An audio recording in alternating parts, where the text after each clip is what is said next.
All right, we live. Welcome back to Man Down Sports, man. As you can see from the thumbnail, we got good topics, man.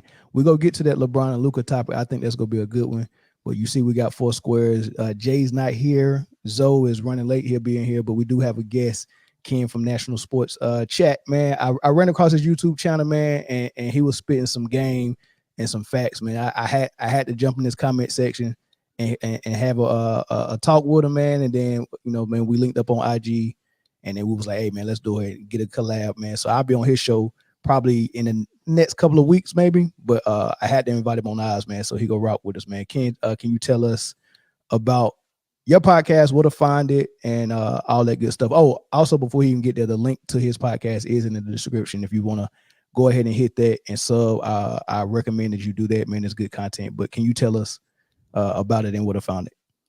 Yeah, man, you could go to National Sports Chat, and basically I created it for youth, a way to help them get exposure. And so in the process, I realized that I got so much to say, so I just started to, do a podcast on my own, but it was mostly geared towards the youth, and, that's mainly what it's about.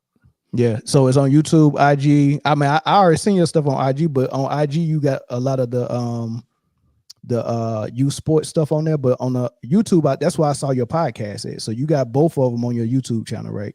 Yeah, my IG, I usually keep it strictly youth, and the YouTube, I kind of do a mixture. Okay. So yeah.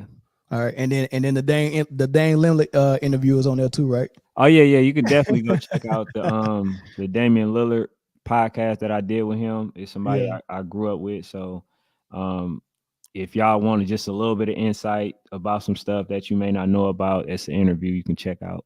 All right, man. Oakland is definitely in the house, man. Let's get started, man. We got moderators in here. I see SJ Fish. Man, I want, you know what? I wanted to shout out all the new members. Shout them out, dog. I didn't even have them ready. Should I? No, I ain't have it ready. We'll do it next time. I want to shout out all the new members. But yeah, let me see who we got in here. So we only got DC Slim is in here. We got a couple of moderators. Hey, make sure on your way in, hit the like button. I think we went live last night, man. We was halfway through and we didn't have that many likes, man. Y'all coming in and watching and not hitting the like button. So make sure you hit the like button right now. Gotta hit them likes. Yeah. Also hit that share button and get some more people in here, man. Let's have a good show tonight. But we're gonna start it out with the team that just got the doors blowed off of them last night, right? So, yeah, they got the daggone doors blowed off of them, man. So we're gonna start it with that. Timberwolves, led by Ant-Man and Anthony Towns, if you want to call him a leader. But a lot of people, this whole summer gonna be a decision time for them, man, because they got a lot of their players locked up for the future. But I don't know if you should move on with these guys as constructed. You got Rudy Gobert and you got Karl-Anthony Towns, and a lot of people saying Rudy is a defensive player of the year that should never won defensive player of the year because he can't stop nobody in the playoffs. And then they're saying Cat disappearing and shooting too many threes. But they all locked up. They got big contracts, right? And they was talking about what they think they should do on a Fox Sports show. I'm gonna play for you what they said. Then we go come back and we go debate whether that's a good idea or not. The trade I have doesn't make the team cheaper, and it doesn't make the team younger, but it might make the team better, and it hits some notes you like, which are sentimental notes, but also basketball notes. So what if I told you that there's a player out there that the Timberwolves once tried to acquire via trade recently, and also a place Karl-Anthony Towns could go where he gets to team up with a guy he had an undefeated college regular season with, and you can make the argument it makes sense short term for the Timberwolves and long term for the other team, and it's a 1-for-1 trade, no picks, no anything. Brew, you're onto it. What's wrong with this? And by the way, who's Anthony Edwards' basketball GOAT? Oh, it's him. And so Karl-Anthony Towns is 28, as Brew mentioned, has 4 years left on his deal. Kevin Durant's 35, has 2 years left on his deal. I don't know that Minnesota wants long-term to be spending all this money, but maybe for the next couple years. To me, if you're Phoenix, yes, Karl-Anthony Towns is not as good as Kevin Durant, but he has such a longer runway, and you have Devin Booker already. Yeah. And so to me, that is a trade that both front offices would have to strongly consider. They both make $50 million, even though there's apron stuff, the trade works. I think if you're the Timberwolves trying to get over the hump and not just run it back, you still have bigs to deal with Denver. Like, there's a lot of, to me, reasons that is a trade that makes sense. I like that. I do like that. I don't think Phoenix will do it, but it makes sense for Phoenix. They're not going to win it with Kevin Durant. Right, and it's but not they probably think they could. But it's also not, if you're what Phoenix definitely isn't going to do is be like, all right, we're rebuilding. But that's not saying you're rebuilding. No. That's adding an all-star level player in a position of need, getting younger. So I like that. That's what I said. I like that. Yeah, I knew you'd like the Kentucky. I like it. And Works for the Knicks. And Durant, the band loves Durant, and so and Durant, is going to be great in the playoffs. Yes, and Ant will be the leader. Yes, which is that's one that works. Ant cemented himself as. All right, so Nick writes and Chris Broussard seconded. Their suggestion is maybe the Minnesota T-Wolves should trade Cat, a younger player, for Kevin Durant, a 35-year-old superstar at the end of his prime, maybe past his prime, to see if they can get over the hump and see if they can have a two-year window that they can get something done. And my question to y'all is, first of all, do you like that trade? And if you do or don't, let me know why. And the second thing is, do you think Minnesota should just keep it the way they have it, or do you think they should try to shake it up or something like that? We're going to start with Ken, though, I guess, though. Man, to be honest, I don't think that trading for Kevin Durant is a smart move, first of all. I think Cat, he has what it takes. It's just that I think they lack in that veteran leadership. Now, we could say Mike Conley is a leader, but I don't think that, he actually take Cat by by his wing and then, give him that pep talk that he needs. Because if you really look at Cat, man, this dude be looking out of place. And the only thing that he does, man, he shoot the three ball too much. I think they really lost this because they were up in games and then they end up losing down the stretch because he ended up relying and banking on the 3-point too much. I think if he would have just went down and started banging, they would have had a better chance to keep the score secured. But that wasn't happening. You know what I'm saying? And then Mike Conley, I don't think he helped at all because all he was doing is shooting a three ball as well. So when you got two big men on the court, I think they should utilize that by scoring in the paint. I think Dallas had more points in the paint than they did. And to me, that was a losing recipe. You know what I'm saying? So, yeah. It seemed like the only one that was really trying to get to the hole was Edwards. And, I mean, that was about it. Edwards was going downhill, but, I mean, you got Kyrie and Luka going downhill, and they getting, they getting contact, when they going down. I mean, it was you're right. It was different. We kept calling for Cat to get down in the paint and do some damage, man, because I think he had a mismatch down there depending on who was down there. Probably 90% of whoever was on the roster for the Mavs would have been a mismatch against Cat, but I don't understand why he went down there as much as I wanted him to be down there. I ain't gonna say I definitely wouldn't get Kevin Durant if they got anybody. They need somebody else. I mean, a veteran, yeah, but not Kevin Durant. Kevin Durant can get injured. I mean, it's a lot of variables going with him. But yeah, you know what? I seen Cat play the game, man, and when if him and Anthony Edwards, if they were steady, going downhill, both of them, that probably would have drew a lot of fouls. One, whenever the refs decided to start calling fouls, because them refs was a little sketchy on them calls this time. Yeah, down the stretch. Eric, they mad at us in the comments by mentioning that, man. They say, man, we should be mentioning only the good stuff about Luka and Dallas.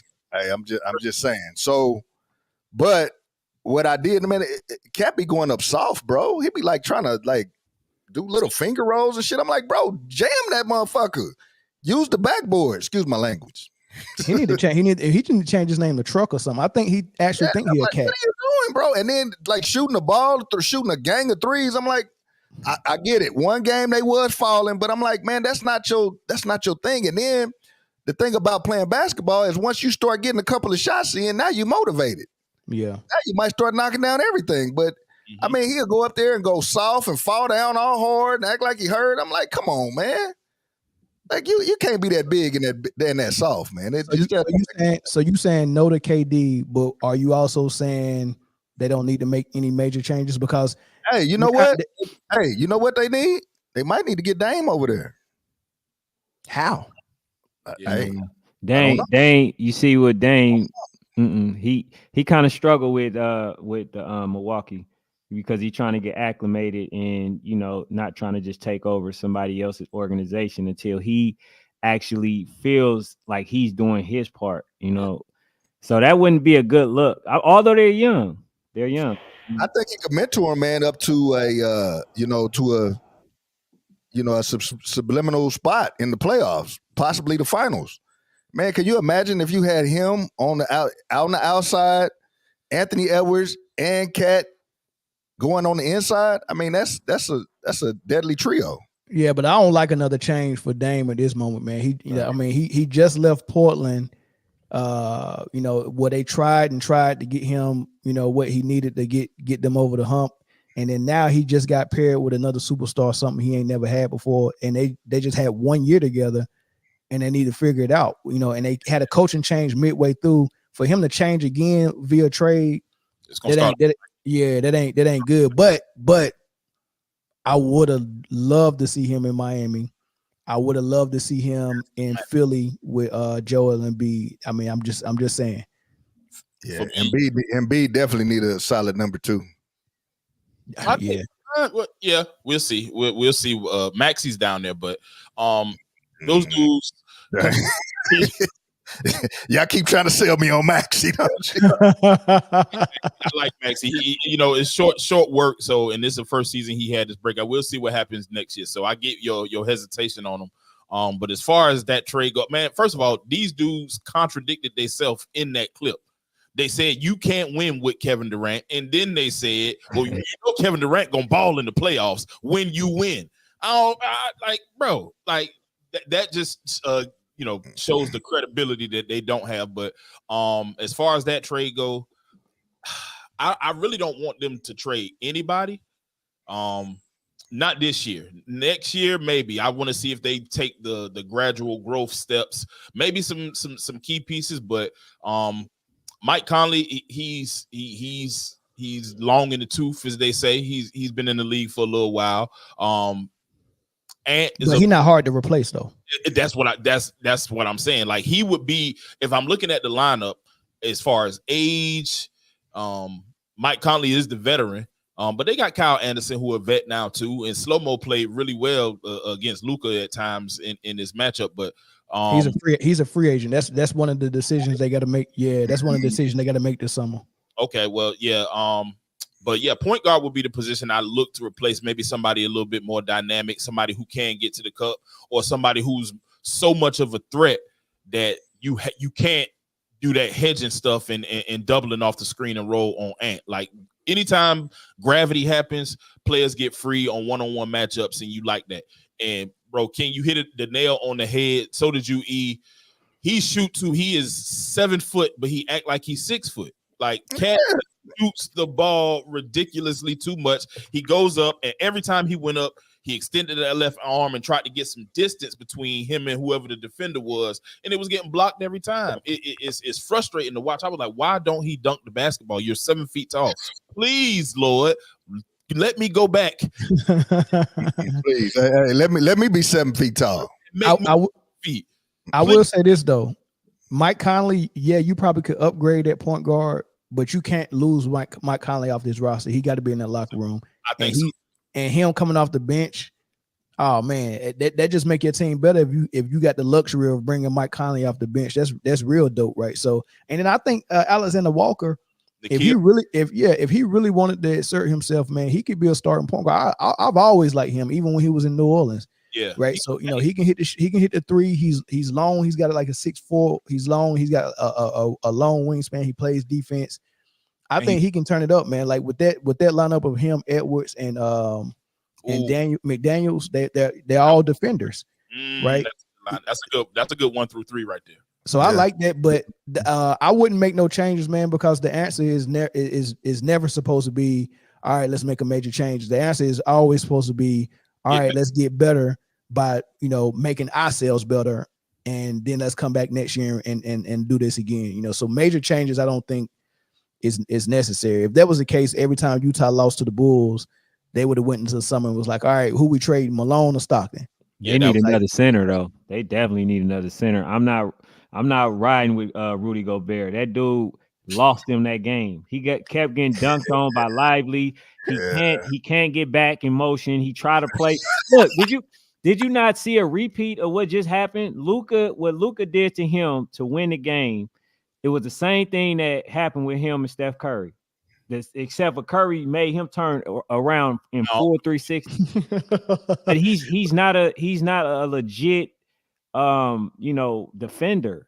Like, yes, he's tall, but he hurts you more times than not. But they can't move his contract though, Ken. It's too big. Nobody's gonna trade for Gobert. I know. They smart. Y'all ready for the residential Kevin Durant fan? Yeah, let's go. Man. Bullshit at Kevin Durant fan. Go ahead. First off, that trade is asinine. Okay. That is a stupid ass trade. Yeah. It would never happen. Neither side will clear it. One, for the money reasons. Two, for just the logistics of it. It wouldn't work, right? However, I have an idea for potential offseason moves, right? Okay. I've been sitting here thinking about it while everybody else was talking, right? I'm not sold on Gobert, right? Gobert got to go, right? I'm thinking we all agree on that. You trade Gobert to the Clippers for Paul George and Zubac. You think come on? Why would who? I'm just saying. Listen, who's running the Clippers? Let's go do that. I'm just saying. Come on, man. This ain't 2K, Chris, man. Don't do that, man.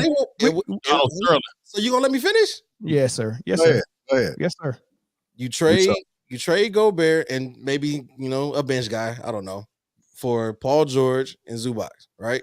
I like Zubac better as a inside defender than Gobert. And then you would force Cat to be a center. Right? Cat would be the starting center. You'd make him be a center. And then you go get Klay Thompson in free agency to come off the bench. Nah, that'd never happen.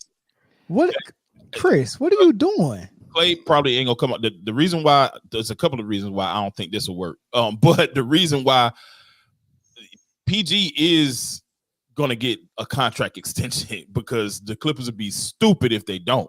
I don't think they're gonna give it to him. They just gave one to Kawhi, and that was a big one. I don't think they go extend PG-13. Well, if they don't do that, then he could go wherever he want to go, and I guess that's which is Philly. Which is, if he go, that would be great. That would be great for them. So it would be impossible for the Minnesota to trade him because he's due for an extension. If he don't want to stay at his own team, then he is going to be his choice. But another reason is, like, how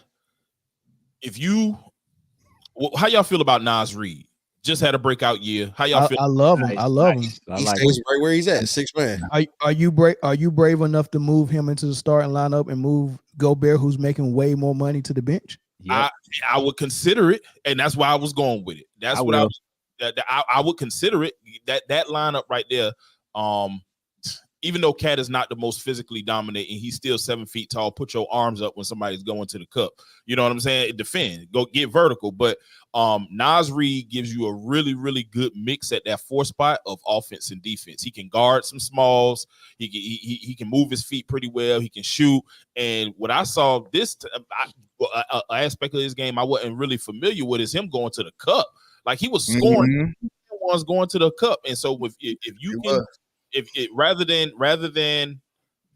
blowing it up and moving pieces that got to get acclimated, coaches that got to get acclimated to those players, take the players you got. You still super duper young. I don't know how old Nas Reed is, but I know when I seen Jade McDaniels was 23, I said, yeah, they got something. You know what I'm saying? They ain't ready yet. And ain't ready yet, and that's my dog, but he not ready yet. but they got something. So I think I would probably move Reed, or at least give him those starter type minutes, and risk Gobert coming up. Man, he just can't move laterally at all. Like, they run the pick and roll. If he switch on the guard, it is barbecue chicken every single time. I mean, for a 7-footer, I mean, he moved better than Jokic or Zubac or something like that. I think the only 7-footer that moves better than him on the perimeter is probably Embiid and Giannis. The movement, the difference between him and Giannis, I definitely give you Giannis. Embiid with these bum knees, I don't know anymore. But the difference is Giannis has control of his body better, if that makes any sense. You know what I'm saying? Rudy be out there looking like Bambi, bro. Yeah. Well, Rudy got control over his body until somebody like Steph take control from him, like, and start controlling him remotely with the ball. He get matched up, and the guard play is just not.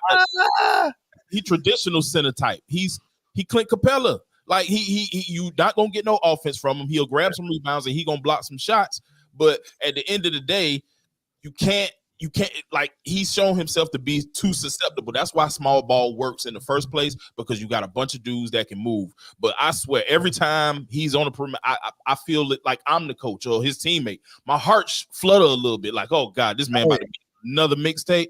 Like, like, just stop. Hey, like, Zoe, what up, bro? So, did you see when he caught that when they was passing the ball in the middle and he couldn't even grab it? His feet, he was all tangled up on his feet. He threw the ball up when he was gonna get fouled. Like, Rudy looks like a dude that played and was 7 feet for the majority of his life, so he didn't really have to do much, and then got to the league. And because, man, even when he get the ball in the paint, I'm nervous. The man arm be doing like this. His layup package is crazy. I don't see y'all acting like this man George Murison or Sean Bradley or something like that, man. He is not that bad, man. That was the number one defense in the league, and they had a top 5 offense in the league, man. But this was a good team. They don't need to change nothing. They just need to get better. I think they being nice with their statements. I think they act, because that dude is terrible. He's terrible. They being nice. They literally, like, this dude is like, he can't catch, can't shoot free throws, can't guard, not nobody. You know what I'm saying? And then the thing that I seen that they were doing, they were bringing him out just a little bit away from the rim just to do the lob, because he can't get back. You know what I'm saying? Yeah. So once they seen that, facts, it wasn't nothing they can do. That's why they start benching him at the end. Yeah. And Nas was balling too. Yeah, he was. Nas was, after everything I done said, I'm about to say some crazy. I like Rudy. It didn't sound like it, but I like him. He just oh man, it's tough. Like, he's in the middle. You know how it was all back to the basket players in the league. It was a bunch of big dudes who can catch the ball in the post, mid post, high post, do a move on you face up, you know. And then it came the rim runner, shot blockers, the Dwight Howard type dudes. You know what I'm saying? I'm not comparing Rudy to Dwight at all, so let me get that straight. But he, like, caught in between. Like, that transition is still kind of happening. Yeah, you 7'4" and you gonna block shots, a lot of them, because you 7'4" and got long arms. But man, what we always say, a two-way player is a made up concept. Basketball player has always been the concept, and I mean, I can check somebody, I can guard, and I can score. And then that two-way stuff allow people to say, okay, I ain't got to be that good over here, or I ain't got to work to be that good over here, because I'm so good over here. Yeah, I like him on the bench. I like him. All right, we're gonna open the phone lines up, man, for y'all to call in and let us know what y'all think, man. We'll probably take 2 phone calls, maybe 3 phone calls, and then move on to this LeBron topic, because that LeBron topic was interesting, man. But yeah, let's get these calls in. Here we go, about to bash LeBron. Ain't say nothing about bashing LeBron, man. Hey, Who said something about bashing? If it's you, man, I know it's bashing LeBron. Lord have mercy. Chris, what's going on, brother, man? What's your thoughts, man? Hey, so what up? Duck that smoke in the finals, dog. Man, no smoke. Chris, you right up the street. Chris, you right up the street. I promise. We if they do what they supposed to do, or if they do what you said they're gonna do, we pulling up. I promise. I just want you there. You and Mel, y'all talk all that stuff about Luka and Luka the best player in the fucking world. Y'all better Lord be have there when he mercy. win Hey, that make chip.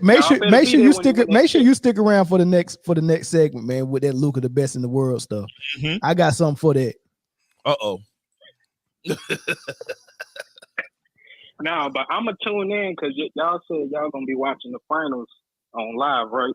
Yeah. We go test it out and see how many people we get in here. If we get enough people in here, then we'll probably continue it. But that's a big commitment to sit down for daggone 3 straight hours and watch the game, boy. Sheesh. God forbid that shit go to Yeah, I feel overtime. you. I might duck out.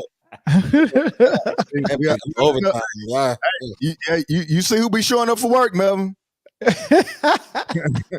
See who be showing up for work? I'm here. Jay fired. Listen. I Zoe was late. Zoe Got Zoe pink slip coming too. I know. I done been on live for a week and a half straight. If anybody earned some leeway to leave at overtime, it's me. Chris, you might. Hey, Chris, you could get Christmas off, big dog. Thank you. Y'all call me like that. Wow. Y'all crazy, man. They be like, man, E, you getting on today? I'm like, dang, I went on like 3-4 times this week. Yeah, we did. We really did. Hey, Chris, what's your thoughts on the T Wolves' future, man? Man, I like Anthony Edwards, man. He ain't the face of the league, but he nice though. You know, one thing I like about Anthony Edwards, man, he showed me that passion, man, for the game. And that was a real question for him when he got drafted. People didn't think he really had that heart for the game. Who didn't? I did. We didn't. No, but people was questioning it. Okay. It definitely happened. I remember. Because I think he said something about he wanted to play football and all of that. So scouts had concerns with him having that passion for the game. But he's shown that he cared about the game. So as far as the passion goes, he got it. But as far as the face of the league, I don't know about that. You think they should make some moves this summer? Yeah, they need to try and get Rudy Gobert out of there. But y'all are not messing with Rudy Gobert, man. Lord have mercy. Look, people try to discredit Rudy Gobert, man. He's one of the best defensive bigs of all time. Rim protectors, I'll say that. He's one of the best rim protectors of all time. You got to put some respect on him. That's lofty as hell, brother. Ever played the game? All time? That's lofty as hell. I said rim protector. Rim protector. Oh, now rim you not defender. Rim protector. Damn. Because he does make a presence defensively, man. What he was doing with Donovan Mitchell at the perimeter, oh my God, they was killing Donovan Mitchell on Jazz, and Gobert was right there in the paint cleaning up the shit. Cleaning it up and getting them sent home right in the first round. He was protecting that rim all the way to Cancun, first round. Hey, it got him $200 million though. It sure did. Yeah, it sure did. Hey, never had on the pockets now. Hey, if somebody put me on skates like that on national television, though, it looked like Roll Bounce Part 2, didn't it? Hey, you go to crazy point though. You know how bad I talk about Luka game, right? Yeah. You know how he got the ugliest dribble shot. Man, hey, that joker did that old school ass step back, that old one school step back, and had Rudy Gobert just skating. Just lead it and lit him up with a 3. Oh, come on, bro. Stop it, bro. Stop it. You disrespecting Luka, man. I keep telling you he's the best player in the world. Oh man, say that for the next segment, man. Hey, Chris, say that for the next segment. Let me go to the next caller, Chris. We're gonna have to make you change your name. All right, thanks, bro. Can't be associated with me. Is drugs legal down there in North Carolina? Of course it is. Hey, that 510 number from Cali, you can call back, man. I sent you the voicemail like 4 times in a row, so he must really got something to say if he called 5 times. Come on, Cali. Yeah, call back. California, stand up. We're taking 2 more calls. There you go, right there. Hey, is this Dang? Caller from California, what's up? Man, damn, salute to you brothers, man. You know what I'm saying? Is this Dang? Who's this? If you see me in the chat, this real easy. Oh, what's up, big dog? Hey, Lazy, what up? Man, how y'all doing? What's good, man? What's your thoughts, man? Shit, y'all seen what I was writing in the chat? Hey, Man, come on, man. We trying to get the people to hear what you want to say, man. You got an opportunity. They need to get rid of Rudy like yesterday, bro. Like, and I've been saying this. I've been so adamant about this Rudy thing. Even when he was in Utah, everybody was like he was a good defender because they based everything off of metrics in the NBA. Yeah. So they look at the defensive. They look at all the defensive, stats and everything, and then they say, "Oh, he's the best," and all of this and that. But I'm like, dude, have you watched him play? Like, he has the slowest feet in the world. He doesn't even understand how to play basketball. You throw him the ball, he starts fumbling the ball. He starts trapping. It's like he let somebody 5'8" push him off his spot. You already 7'3". You can't turn around and do a regular drop step and dunk on everybody guarding you. It's so weird when I watch the dude play. And then the previous caller just sits there and say he's one of the best defensive players in NBA history. That's blasphemous, bro. Stop it. Oh no. Hey, look, let me say this. Drinking all day. Come on. Let me say this, Elazy. The only reason why he looks so bad on defense is because Minnesota keep letting him switch screens on the perimeter and leave him one-on-one. Yeah. Why do Minnesota keep saying, all right, we go switch and let somebody say, can I have this dance and just take them to the prom? Why? I mean, I don't understand why they keep doing it. They let them do that for a game winner, and they got a still shot of McDaniels doing this. Yeah. Like, I know that's barbecue chicken. Come on, man. That's Minnesota. Big man, though. The Joker eats him a lot. Not them last two games. The only reason why Jokic ate him up in them 3 straight games in the second round is because they start calling hands off the merchandise fouls for Jokic. When they let them play, Gobert, Naz Reid, Karl-Anthony Towns, all 3 of them was giving Jokic eating his lunch. They was. That's true. It was all about that whistle. Rudy, though, bro. To his defense, he does have moments to where he's really good, but then it's more moments to where he's not really good. He's really good. Yeah. Like, he'll get some blocks because you cover that much space and you're the biggest person on the court. You should get blocks. If you're 7'3", you should average about 8 of them motherfuckers. You feel me? I'm just saying, though, if he understood how to use, he needs to do agility work. Like, if he can do agility work and get his feet a little quicker, because sometimes I feel like he wants to move fast, but his body doesn't. Like, in his mind, he's like, oh, I can get the spot, but then his feet say, no, you can't. Anybody got a response to that? You know what, though, man? You know what he need? He needs some ladder drills, some cone drills. That's what I'm saying. He got to go back to AAU for the basics. I think he need to go play 3 years of AAU basketball. Man, come on, man. Y'all doing too much, man. It's the defensive player of the year, man. Come on, man. Hey, that's real, man. Man, I thought other players would deserve it because they had really great defenders on that team. And you know what I'm saying? Kylie is still a good defender. Nikhil Alexander Walker, a good defender. Jaden McDaniels, good defender. They had a lot of good defenders that covered up a lot of his flaws. And Karl-Anthony Towns is a good defender in his position. I was with you until you said Cat.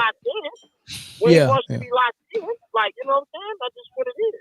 Yeah. You know what it boiled down to? Oh, go ahead. Cat realizes that he's a center, then he plays good defense. But when he thinks he's a guard, he gets fucked up.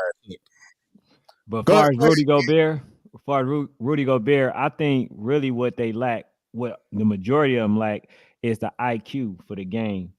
You know what I'm saying? Because, like, when you look at it, they'll be up by 8, they'll shoot a quick 3. Did you see when Anthony Edwards, when they were down, I believe with like a minute to go, I mean, they were up by 5 with like a minute to go, like a minute or 2, and he went to go shoot a quick 2 instead of holding the ball, for to run out the clock.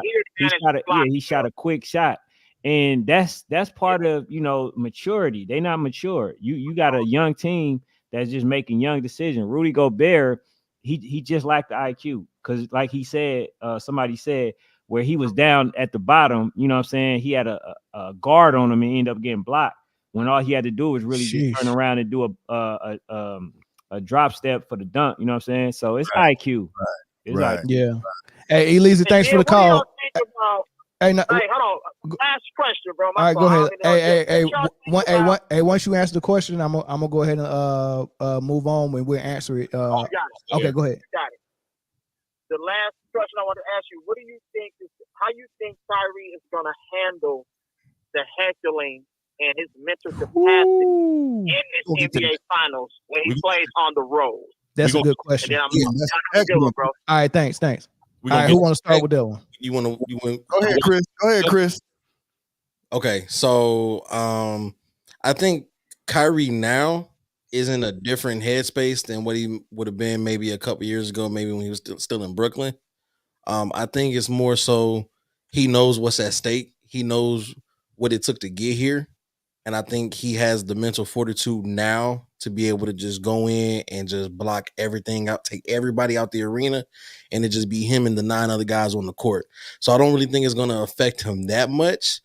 Not to say that he's still human. It might get to him a little bit, but I don't think it'll be enough to like really derail him from the ultimate goal that he's been fighting to get back for. He said it. He was walking down the tunnel after the game. It was like 7 long years. 7 long years it took me to get back here, and I don't take this for granted. He was like, we got a tough team in the way, but it's just them between me and this final goal. So I think he's already locked in. He knows what it is. And I think it's going to make him even more dangerous because the more reason he has not to be in Boston is the more reason he has to get this series over quicker. If he ain't got to go to Boston for 4 total times, the better for him. Yeah, that was 6 takes. I like it. Yeah, I don't think that. I cooked though. That's all that matters. Yeah, you was cooking. You're right. Ain't much more to say after that. You was. Yeah. Go ahead, Zoe. He gonna do what he do. Like Kyrie is in a very mature. Even the last series, you could see he didn't get too high, didn't get too low. He was cooking. But at best believe if Kyrie hit one of them Kyrie shots in the fourth quarter, it might. For a split second, he might talk that talk to them Boston fans because I'm sure. Let them close them out in the game. Let them go on a run to end the game or end the fourth quarter. We'll see Kyrie have a flashback. I guarantee you. And he gonna look over there and he gonna be talking because they're gonna be talking from game 1. Yeah. Facts. Somebody had a suggestion on that. I wanted y'all to touch on. No Diddy, but somebody said that you could get the same production from JaVale McGee that you getting from Rudy Gobert. Do y'all think that's accurate? Yeah, because I was actually gonna say that earlier. I think JaVale is very underestimated and catches a lot of slack just because Shaq did him. Catches a lot of flack because Shaq did him dirty all them years on Shaq than a fool. I think he's better than Rudy. Yeah, he for sure. And his footwork and IQ is better too. You know what? His footwork is definitely better. If he was on that Jazz team with Donovan Mitchell when they played like they played and was winning all them regular season games, he would be Rudy Gobert. He would have all these defensive player of the years because the defense is just magnified because you got your offensive threat. Here's your defensive threat. I agree. I think JaVale might be better than Rudy Gobert. I think he is. And remember, the last time Jokic looked very pedestrian other than this season was the bubble when the Lakers played him and Dwight Howard had him bottled up, but the dude that was coming off the bench after Dwight was JaVale. It's true. Very good points. Yeah. This team was old as hell. I think the reason it'd be better is because he has the mobility, right? It's Lob City with JaVale McGee in comparison to Rudy Gobert. It's almost like this dude can't dunk. You know what I'm saying? At times, it's like you that tall, bro, and you barely dunk. You going for layups that you end up missing. And going scared. It don't even make to the hole. Like who does that? And I ain't never seen a 2-hand finger roll before. He did. And he's a shot blocker. He could block the shot just like Rudy Gobert. So JaVale gonna dunk that basketball. JaVale like to dunk. No, he gonna dunk. Exactly. He could have went.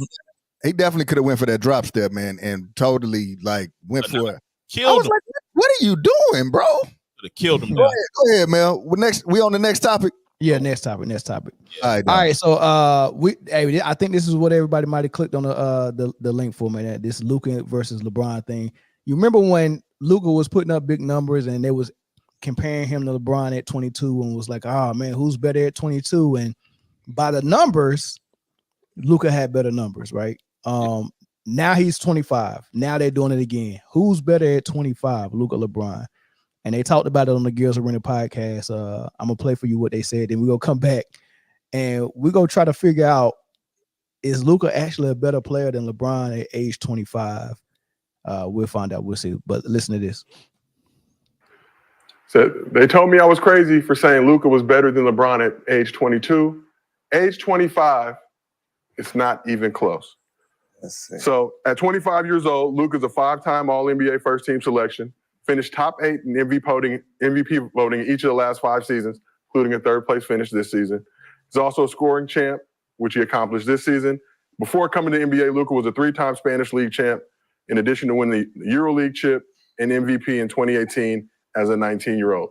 At age 25, LeBron was Rookie of the Year, 2-time MVP, 6-time All-NBA selection, 4 first teams, 2 second teams, 2-time All-Defensive first team selection, including a second-place finish for Defensive Player of the Year in 2009. He was also a scoring champ in 2008, led his Cavs squad to the finals at age 22. But for context, LeBron came in the league at 18, played 7 full seasons by age 25.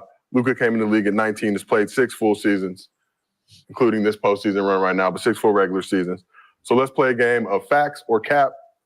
Luka is better than LeBron was at 25 years old. Facts or cap? Kenny, we'll start with you. You said he had 2 chips by age 25? Who? LeBron. No, 2 MVP. 2 MVP. Oh my, 2 MVPs by age 25. Yeah, no, I'm gonna say cap. What size cap? Like a Rashad big cap, or like a little man mini? got 2 league MVPs, man. By the age 25. Yeah, big hat. Big hat. Man. Luka, taking it off from the, please don't, people going, oh, he's saying Luka didn't do shit. No, not saying that. But 2 league MVPs, all the other accolades and stuff about age 25 that LeBron had, I'll take that. I say cap. I'm rolling with what Kenyon said. Okay. Yeah. And he went to the finals. Finals 22 with that cap. Got swept by the Spurs. He went to the finals with that team. Commendable. Come on, we get him the star, right? The second star. Yeah. That weak ass team, I mean, they was gonna get was the second star. Couldn't shoot yet. They made him go. Nothing. They was making him go motherfucking. They were going under the screens and shit, making him shoot body, shots. the Like, damn, pop. I'm saying cap. Big cap. You say cap too? Couch cap. Yeah, big cap. Yeah, this Like the a biggest cap. couch size. Yeah. So the biggest cap. Yeah, Like I'm gonna get you sucker size cap with a little person inside. Yeah, bigger than that crown. He got the trophy, that cap, that you wear, all everything. Cap. I'm saying cap, the cap you wear. Go ahead. Here we go. Where is it at? Are y'all explaining why? We just did. What He was said the 2 reason? league MVPs. Oh, you talking about a bunch of stats? And he went to the finals. Two About a league bunch of MVPs. stats, because I don't think that was. Is that a stat man? I don't think, yeah, can we put Two the league can we MVPs? put the Can we- shit do we back have on? the stat man graphic? I just got body, y'all There's like no stats with 2 y'all league like to MVPs. avoid the context of the question and answer from a biased Just point of look view. at the body, bro. Body of work. No, look at the body, just the Talking about the body. skill. We talking about. He said better I'm not going. skill. How you 2-time MVP? Here And you go. Here you go. The 2-time So, let me MVP. ask you a question. Different times. So, Different so times. there's only one situation that comes to mind. Who you picking? That for me, only one situation comes to mind that damn the league MVPs, damn all other stats and shit we want to talk about. When they played the Pistons and this man scored 25 straight fucking Man, And now, that's what they say. I'm gonna show y'all this. These are the career numbers right now. I know this is not, just the 25, but this is their career numbers right now. Luka's more points, more rebounds, more assists. LeBron more steals and more blocks, right? But it's not by much, right? So that's how it looks over the career. Now, their first 6 years, or their first years until they turn 25, Luka's on top, LeBron's on the bottom, right? No diddy. So if you look at it all the way to the right, that's their averages. Rookie season, 21 for Luka, 20 for LeBron. Second year, 29 for Luka, 27 for LeBron. And then LeBron had 31, 27, 30, 28. So you see it. Basically, the numbers are I mean, you can go either way with the numbers. Luka got better numbers in some years, and LeBron got better numbers in others. LeBron got those 2 MVPs. Luka is about to get to. He's already made it to a finals. I think LeBron made it to 1 finals as well, but he lost. Luka might win this one. Who knows? I just wanted to put all that out there before y'all start talking about what y'all think, man. Now, with all of that, now y'all go. Hell no. Hell no. I almost cussed just now. Almost. Yeah.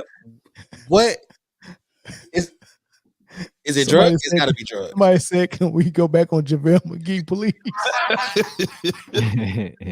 It's gotta be drugs. 2 league MVPs, right? By 25.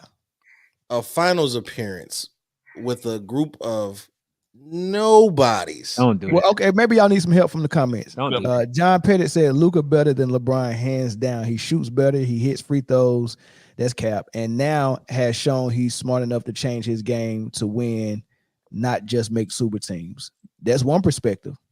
And here's another one from Kevin. LeBron is better because he played defense. This is a silly conversation. He was playing defense in his younger years. Yeah, that's what I'm saying. That's why he said LeBron's better because he played defense. Did y'all hear the Glaze top 8 in MVP voting? Who cares? Who cares about anything 4 down?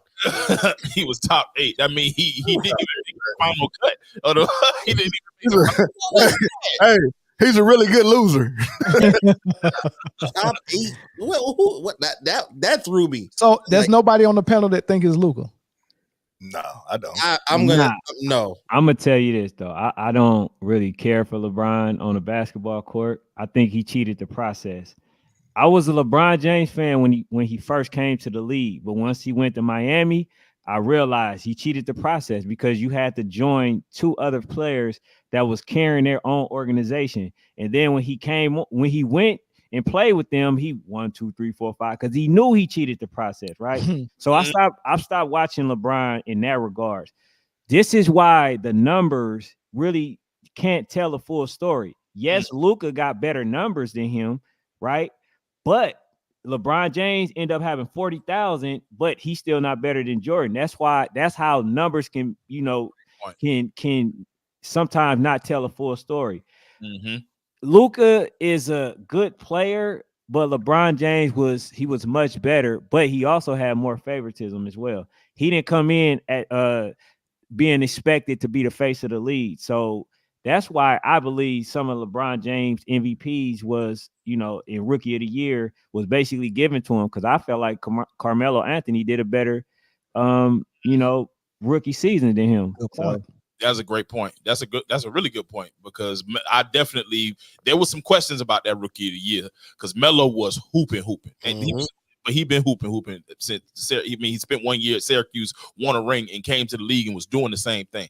Anyway, straight to the playoffs too. Straight to the playoffs, like it was crazy. But no, this is. I don't even know why we having this conversation. First of all, the style of play. People might look at me crazy, but like Luka is a LeBron like player. When I say that, I mean stat sheet stuffer, dominates the basketball, really big dude that that can find people in the offense. So he like the offspring. You know what I'm saying? He LeBron light. Like when it comes to that, and I'm not a LeBron James fan either. Like if you watch the show, you already know how we feel about LeBron and his antics. But at the end of the day, I'm not gonna say a guy who was handed a franchise like Luka was, and has when you talk about accomplishments, top 8 MVP is not an accomplishment. Number one, it's top not 8. It's not an accomplishment. Is what is that? If we go right now and let's type in for the last 10, give me 8. Who was number 8? Who was number? What about top 8 champion? Not the team that won the ring, but the number 8 team. Last seed. They'll be the last seed in the playoffs. Yeah, that don't even make sense.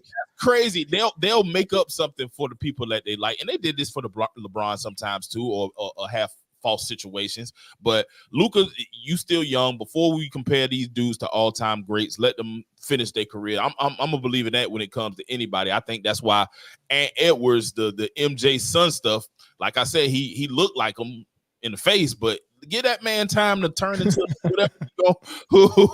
whatever he gonna turn into. They said the title Messi. Hey, Eric. Kevin said your game on the line, last shot, Luka, LeBron.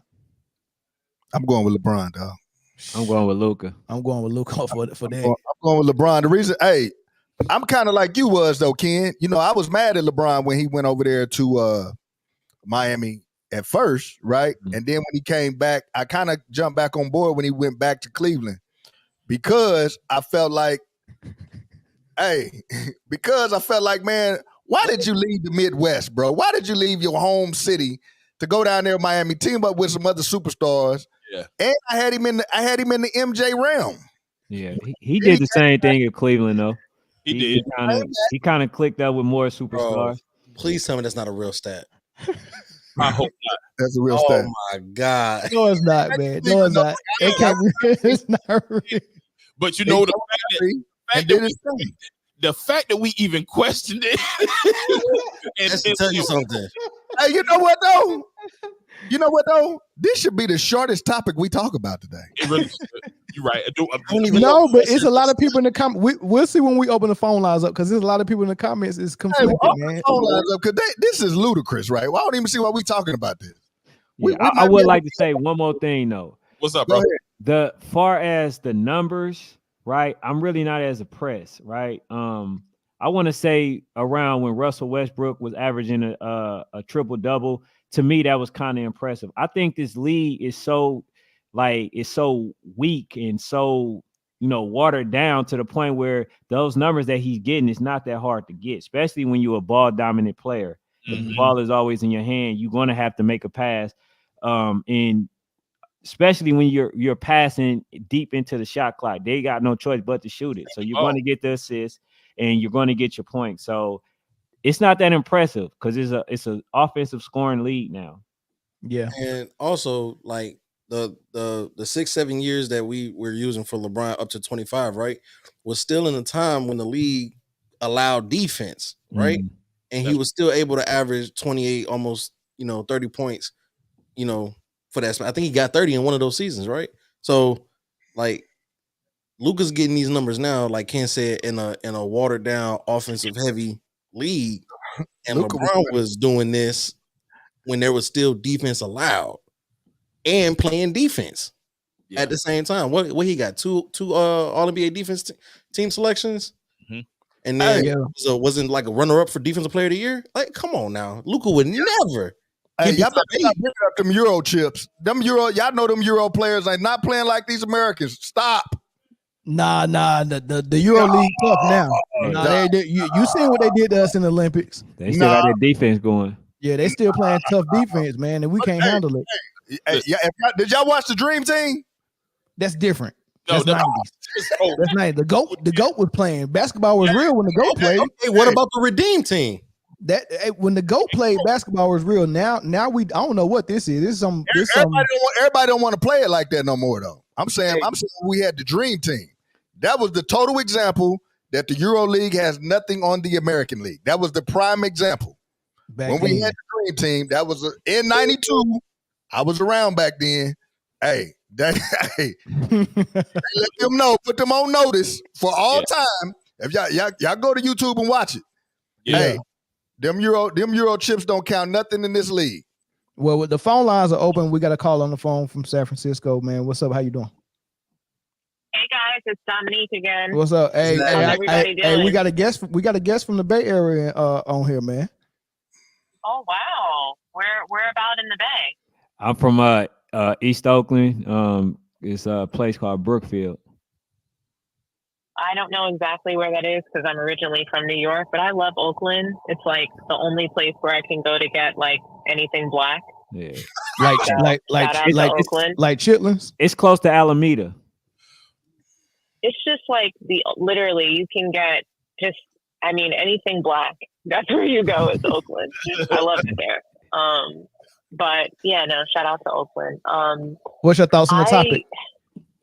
Man, so I think that Luka and LeBron are the same kind of player. To Zoe's point, like that was a really good point you made, because I think that they're like basically Luka's like the offspring. But like, let's be for real, LeBron is more athletic. He's played defense at some point in his career. I think he stopped at around 2015, which is still much longer than Luka just deciding to do it in the series against the Timberwolves. And I mean, that wasn't defense. It was just like what the refs were allowing him to do. So, you know, I think that LeBron is better by a wide margin, but I would not give LeBron the ball at the last minute over Luka. I would give it to Luka over and over. I think what he does better is he's willing to step up for his team.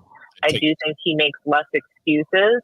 And I think that that's just like the foreign aspect of his personality. Like you know, I think he shows up to work and he expects to get the job done, and he does like believe that it's his job. And I think that he's always going to be willing to take that last shot. I think he wants it. Whereas like LeBron has always looked scared of the moment. He always does. Even now as like a grown adult, year 21, he looks in fear to be the person who's responsible for the win. All right, so real quick, we got the best comment I've read so far tonight. Really? And it comes from Thedrick Butler. He said that's why it's fitting for the LeBron machine to go down to a clone. You can't make the ultimate criteria for your legacy be stats, then be salty when someone else is placed above you because of stats. That's and the stats I'm talking about, if you pull up Luka's stats, this man this man is averaging more points than LeBron over his career, more rebounds and more assists, and those are the stats that everyone uses to put LeBron over Kobe. That's very interesting. And these are the things that are going to be held against LeBron. These same narratives that he himself, his team, his media puts out there, all of these things are going to be used against him. And, you know, I don't think LeBron is the GOAT. I don't have him, you know, in my personal top 10. But, I mean, he's better than Luka.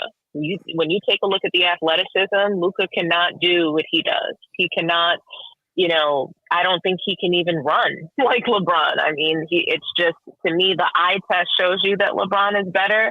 But when you take a look at these stats, it shows that Luka is better. And I mean, in some ways he is. I mean, he can shoot the ball better than LeBron. And I don't care what the percentage says. Yeah. Whatever the percentage says, it might be the same, it might be less. I think he's a better shooter. He shoots with more confidence. And like I said, you know, Luka has not had a 2011 moment. He doesn't melt down on the floor. He just goes out there and plays. Whether he's lazy, whether he doesn't defend, he plays his game with confidence every time. Well, Luka, 2011. Anybody. 2011 happens every time Luka is on the defensive end. You know, I'm sorry. I don't know. Luka's got. I don't see him turning into somebody he's not. He never plays defense. He's always a liability on defense. Always. You know, he always is. And his team is set up for him to be protected. So because LeBron can't shoot, he has protection for that, right? He's always built a protection team around his shooting deficiencies. Yeah. You know, and Luka has that protection around his defensive deficiencies. That's why they picked up PJ Tucker. That's why they have these other layers on the team. Those guys are meant to do the dirty work. And sometimes that's going to work for you. But, you know, if there's 5 guys that play defense and there's only 4 that play on the other team, you have to hope that your offense is going to offset that. And, you know, the Celtics and the Mavericks, when we're headed into this final series, we're going to see we're going to see it's going to be a combination of the refs, and it's going to be a combination of who plays the better defense and is able to get rebounds. Because we all know that offense sells the tickets, defense wins the games, but rebounds is what's going to make the difference in winning titles. All right, man. Thank you so much for the call, man. Yeah. I'm going to get to the next one. I got a couple of more trying to come in, man. I appreciate the call. Thank you, guys. Thank you. Have a good one. Yep. You too. Hey man, that's crazy. The same stats that they use to help LeBron is going to hurt his legacy later on. It's an amazing comment, and he has nobody to blame but LeBron. That's crazy, man. Y'all gonna get off of LeBron, bro. Don't do that, E. Don't do that, E. Y'all gonna get off LeBron, dog. I don't know what LeBron did to y'all personally. He cried. He cried a lot. You know what I mean? But hey, I get it. Everybody mad because he went to Miami. Okay, hey, that was a while back. That's the blame game for me. And held it down. He ain't. I don't know when he ever accepted accountability. It's everybody else's fault. You get 108 over 118 players traded. You play with over 10 coaches, and then try to say that they were not good at that time when you got somebody like Mike Brown who's doing what he's doing in Sacramento, right? You got Spoelstra who's doing what he's doing. You know what I'm saying? Like, this dude has came with excuse after excuse after excuse, and I'm just tired of him ruining other people's lives, man. You know what I'm saying? He ain't got the best character, dog. That was real. Yeah. All right, DC Slim on the line. What's up, DC? Y'all, Hey, what it do, y'all? What's up, man? Let's get the clips Hey, ready. man, look. Let me go ahead and be a killjoy, man. This is a terrible comparison. All right. Okay. And the Luka hate is driving me nuts right now. So you really can't compare one ain't played long enough. You really can't compare them. This is what I hate about stats. You can't go to them just for your benefit. Luka ain't played long enough to use his stats. A stat is just an average. So it's not, it really, they don't play the same. I just think this is more Luka LeBron hate in a slick way. At the same time, sheesh, boy, we nice. Hey, we good with it, boy. We can compare two players and hate on both of them. Boy, that's some diabolical. That's some diabolical hating right there. Let me show you how you doing it. In one sentence, you saying you hate the league, right? The league has no defense, but then you'll complain that Luka has no defense. Then you'll say something about LeBron, how he hurts the league. No. But what you're doing is comparing the two people who I want to say really got the most boring games in the league. Really, you don't like how they play, but it's efficient. You know what I'm saying? So that's pretty much the topic. Let's hate, on these two dudes for a little while and knock them. It's just like the Luka thing y'all been doing. All I keep hearing is officiating. Everybody, I text you this already, Mel. Your favorite player, Michael Jordan, got all the calls. Nobody said anything. Nobody said nothing about that. Why did I know that I was going to bring this back to MJ somehow? Wait a minute. Hold on. He about to cook himself. Go ahead and get in that pot. Nah, go ahead. Let me tell you why you. Go ahead and get in there. That ain't keeping it real. So you can't have it both ways. Pause. Okay. So you can't say that the refs ain't letting people play ball, but your favorite player, the refs did the same thing. Okay. So this is what star players get. So we need to get off of that part. Okay. It's a book called The Jordan Rules on how they play defense on him. Yeah. And we got footage of how the Bucks, the Celtics, the Detroit Pistons, and all of these guys played defense on Jordan. I don't think you can find another player who's went through that in the NBA. Not a superstar that we put on a high level that had to go through that type of initiation into the NBA before we gave him the crown to be the best. So Michael Jordan, if he was getting star calls, he earned them shits. These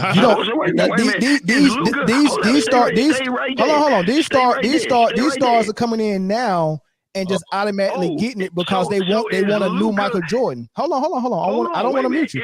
Hold on. I don't want to mute you. Right. So we got Michael Jordan who earned it, and we seen him earn it. We seen what he went through. We seen his body battered and bruised.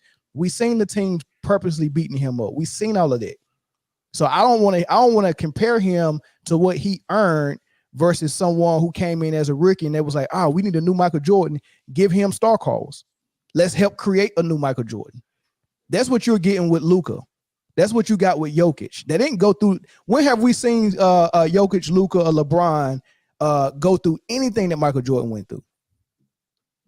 in 1 second. We're not talking about what they went through. The simple question is he good enough to earn those calls? He didn't earn. You don't earn it by you don't earn it by being good.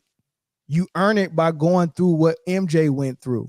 You can't do nothing less than what MJ did. So I need to see him come in, look at the big bad wolf who at the top of the league, Boston Celtics, Milwaukee Bucks, Philadelphia 76ers, and Detroit Pistons, with these dudes that foul and punch and fight. And I need to see you build your squad with a rookie Scottie Pippen coming in. And look, we're going to get stronger. Every time they knock us down, we're going to get back up. We're going to get mentally tough. We're going to get physically tough. We're going to get stronger. We're going to keep coming back, and we're going to beat that same team in order for us to get the King of the Hill, the title, and then start getting all the calls that they was getting. You're supposed to earn it. Name a player in this era who's earned it. Luka did not earn that by going through that process. That's my point. Just let me finish my point. Listen to this, bro. You saying a lot. This ain't 1985, bro. Stop looking for everybody to hold up. Just let me finish. Let me finish before you interrupt me. Everybody ain't gonna do it like Jordan. Everybody say they love basketball. They got a basketball IQ and all of that. What is you sitting around waiting for everything to be on Jordan status for? Luka balling, dog. Just leave it at that. Why he got to have all of this special stuff? All I keep hearing everybody say is, I don't like the league, the players this, the players that. I heard y'all on yesterday's show complain about no defense in the league. Then y'all got mad because Luka don't play defense. Listen. I'm trying to figure out what do y'all want out of all of this, dog. But I'm gonna let y'all go. But I want to know, what is y'all looking for, dog? What are y'all still watching basketball for? If everything y'all say is bad, I would love to know, what is it that Luka does that y'all like? We just said last night, DC. Just tell me what Luka does that y'all like. Listen. Just wait a minute. We gave Luka his props last night to the fullest extent, saying how great he was. But a player being great in this era, your flaws, number one, are going to be magnified, because we know that we playing in a softer era. We know it's not the 80s or the 90s because they don't play like that. We watch that. But don't tell me that the league that overall doesn't have defense, but if you say who's the better defender, Derek White or Luka Doncic, who's the better defender, Drew Holiday or Luka Doncic, that's what we mean by him not playing defense. Like if you compare him to Well, hold on. Let me help you out. Let's have a conversation. The two names you named, they smaller. You know what I'm saying? So everybody's not going to play the same kind of defense in this league, okay? You said Holiday and White. Holiday and White are not the same as Luka, okay? They play on a different style team. They play a completely different style game, okay? And see, that's so you telling me in order for me to compare a player defensively to Luka, he got to be 6'8", 3,000 pounds, slower foot, and play in the same system as Dallas in order for me to compare him. So if there's any difference, you're going to say we can't compare him. Come on, Slim. I'm saying you can't compare dudes that don't have the same styles. I'm saying Honda's a Honda. That makes no defense freaking sense. On defense, I can't. Man, I don't care if you get cooked and the dude is 7 foot. Try to play defense. You don't have to be the same profile athletically as Luka to say this dude plays defense and this dude doesn't. It's clear to see. I got your answer right here. The two names that you named, they play team defense. Luka defense is more of a individual. The Boston Celtics play defense as a team. So even though Holiday is a good individual defender, he plays better with the team he's on. Get in here and save this take, man. Get in here and save this. Man, all I'm gonna say is this. I just want to ask him, what is your favorite player? What is your favorite team? He don't have a favorite team. He just don't like Jordan. So anything that someone thinks good about Jordan, he want to debate. First of all, I'm a Laker fan. You're a Laker fan. I'm a Laker fan. Okay. Kobe is my favorite player. Okay. Lakers, yeah, so they beat him. But I'm gonna say this, man. You really okay? So you like the fact that okay, both of them players, they play well. You think that everybody should congratulate them just because they play well. We know that they play well. Most likely they are because they're in a softer era. What we're trying to tell you is that Jordan did what he did in a much softer era. You know what I'm saying? You're trying to say, well, LeBron James, Hold up. You that mistake you made was on purpose. What mistake? What mistake? You said Jordan played in the softer era. He meant to say a tougher era. I mean, a tougher era. I'm sorry, a tougher era. You know, Jordan didn't play in a tougher era. That's a myth. Okay, so name one. Name hold on. Wait a minute. Clear this up right now. Name what other played in player. a tough era, in a bully era. Name Don't what try to make it look like the people was more experienced on defense. Hey, bro, you just Context like is hearing great, yourself dog. talk. That's what it is. Nah, hold on. Wait a minute. You know. Name one other team that had to deal with what Jordan did. When you go to a certain place on the floor, they're going to knock you out the air. They're going to, do whatever it is to stop you from scoring. Name one other person that had to deal with that. LeBron ain't never had to deal with that. In fact, if they did that to LeBron, Draymond Green, they're getting suspended. So they played in a much softer. You ready for this? They played in a much I'm going to ask you a question right now. Yes, sir. I can't blame the player. I can't blame the player. I can blame the league. So I can't sit back and blame the player for being the victim of the league changing the style of play. So everybody a victim except everybody a victim.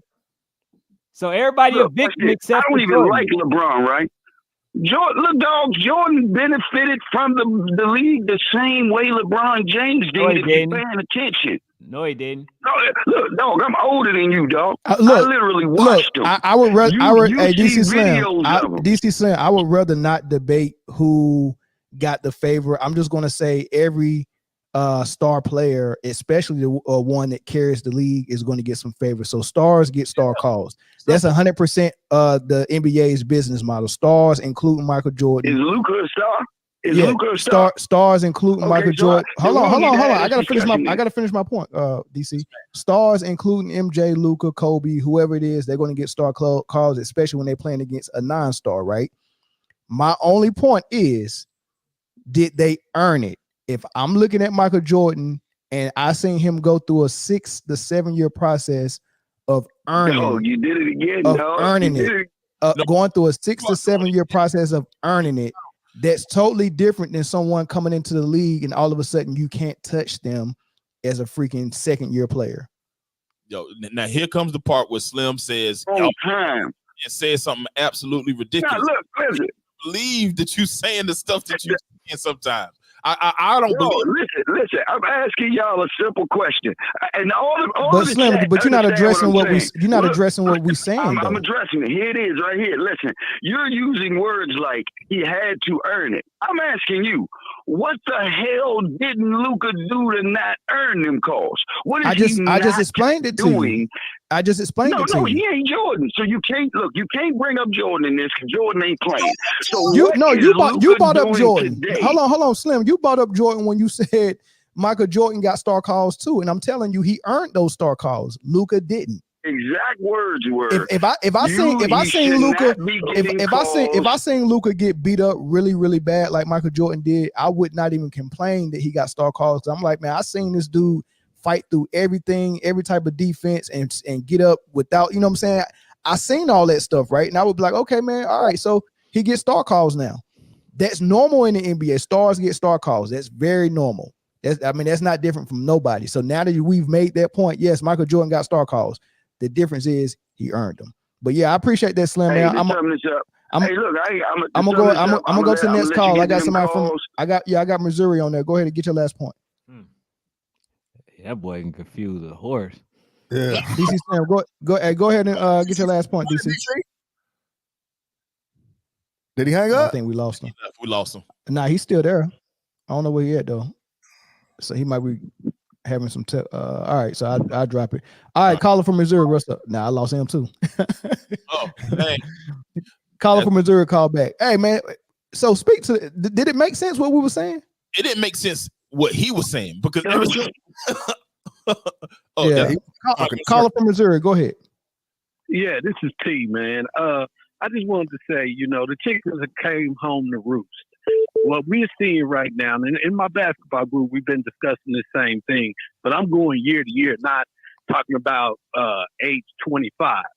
As we see what happened back in the day, and it was mentioned already, was, hey, how did LeBron start getting in this GOAT debate? What they did is they tried to circumvent Kobe Bryant. And they did that with stats. So I know you always mention standards. So that's the standard. The standard stats, and then the second one was a narrative. Narrative, he took a bunch of nobodies to the finals. I don't like that. Nowhere in the history of the NBA do you make it anywhere where you didn't have a team with you. Now, I know he had an all-star in the Z-Man. I know he had a great defensive player on that team, and he had a one or two shooters.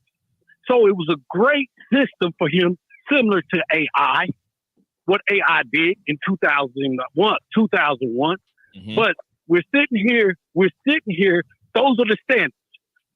The stats and the narrative, he took a bunch of nobodies.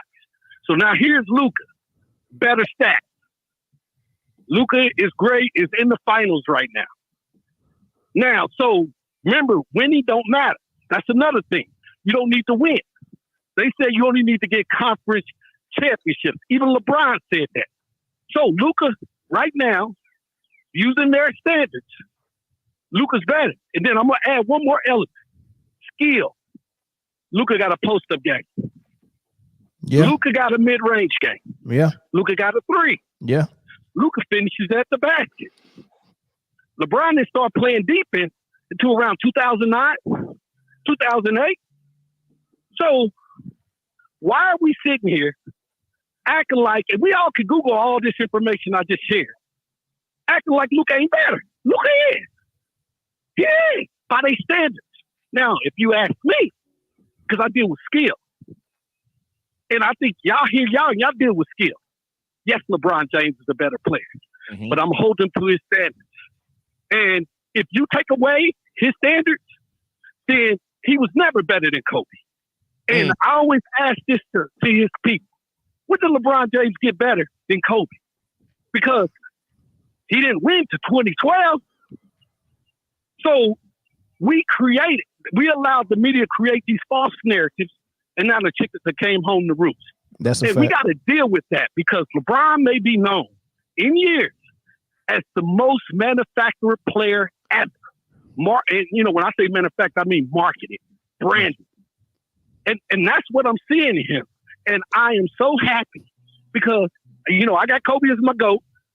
I'll tell y'all right now, I think, you know, I don't want to get off the topic, but I watched how they did Kobe. I watched how they tried to skip over him. And if you love the game of basketball and skill and will and championships, and they skip over that, they were saying he was better than Kobe in 2007. So why is everybody looking around now? If you disrespected Kobe, what makes LeBron better than Kobe? Why did we accept the disrespect and continue to accept the disrespect? But then when it comes to LeBron, now we're here to protect him. Yeah. So all good points. I think I love when you mention standards. All I want to know is what is the standards for LeBron and his greatness. And if we look at the standards, Luka's better. Thanks, man. I appreciate the call, man. We'll lobby that. Thank you. Yeah. What y'all think? I think it was spot on with what he say. To be honest, like I know a lot of people got LeBron in top maybe 1 or 2 as a GOAT or whatever. Me, I think LeBron is like he's top 3, top 5.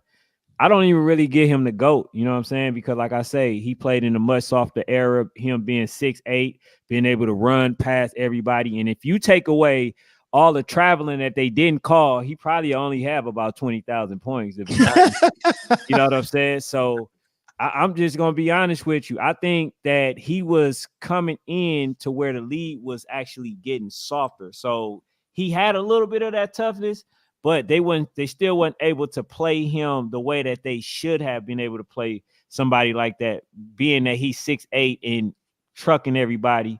You know what I'm saying? So I just think mainly he did good overall, but mainly, bro, he just didn't he didn't do it for me to put him in that GOAT status. Yeah. Before I get to the next caller, anybody else got anything to say? I got two callers on the line. Go ahead. Real quick, that I agree with the caller. He made some great points. LeBron set this standard, and if that is the standard, by that standard, he has to be held to the same standard. But I mean, say standard one more time. Standard is the standard. Standard is the standard. Hey. Standard is the standard. Hey, go ahead and take your callers, man. I'll come with my point later, man, because it's a long one. Go ahead. Yeah. All right, I got Funky Town on the line, and I got one more on the line after that. Funky Town, you go first. Says a long one. Hey, brother, man, how y'all doing? We good. What's up? I told you about negotiating with terrorists. Hey, I told you about that. Y'all keep letting that dude get in there and poison the well. I'm telling y'all. He got on here last time talking about Jordan never fouled out of a game. Jordan fouled out of 11 games. Oh my God. Right? Wilt Chamberlain was the one who never fouled out of a game. Which is crazy. We're gonna talk facts, let's talk facts. Yeah. But the bottom line is I definitely agree with the last caller. The problem is that LeBron James has never been held to an actual standard. Like it's been a narrative is what he gets held to. And that narrative is whatever they come up in the media with. And then they because it's a mob, at some point it's this, that, and the other. I mean, now, seriously, LeBron James' defensive stance is him wiping off his numbers so people can't recognize it was him that just got glazed with somebody else going to the rim. What? That's his defensive stance right now. Tell him how you feel. So when you want to talk, I'm being dead ass serious. Like LeBron. I'll say this. In my opinion, I agree with you also. LeBron is a better player overall than Luka. But again, this is his own. This is going to be his own sword. He gonna die. The hill he gonna die on is the hill of crap that they built up with all these so-called stats. Yeah. And how they want to try to frame things. But the bottom line is they honestly they need to keep Jordan out of this because it's not a discussion. It's not even it's not credible at all. We go ahead. But like what he said about Kobe is absolutely correct. That is the travesty that they've allowed this. I mean, because again, who came in 2008 and who's the reason that the Redeem team was serious and took care of business in the Olympics after LeBron and them jokers got their butts trucked in the Aspen. The baby goat. It was the baby goat. Like I said, let's just keep it real. But we allow. When I say we, I mean basketball community allowed what Kobe did to be diminished. And Kobe, because to me the organization is what let Kobe down, and had him out there. They wasted his years. They wasted a lot of his prime years. Whereas LeBron, like my man said from Oakland, that dude has gotten people fired. He has gotten people traded. And again, that's not in the narrative though.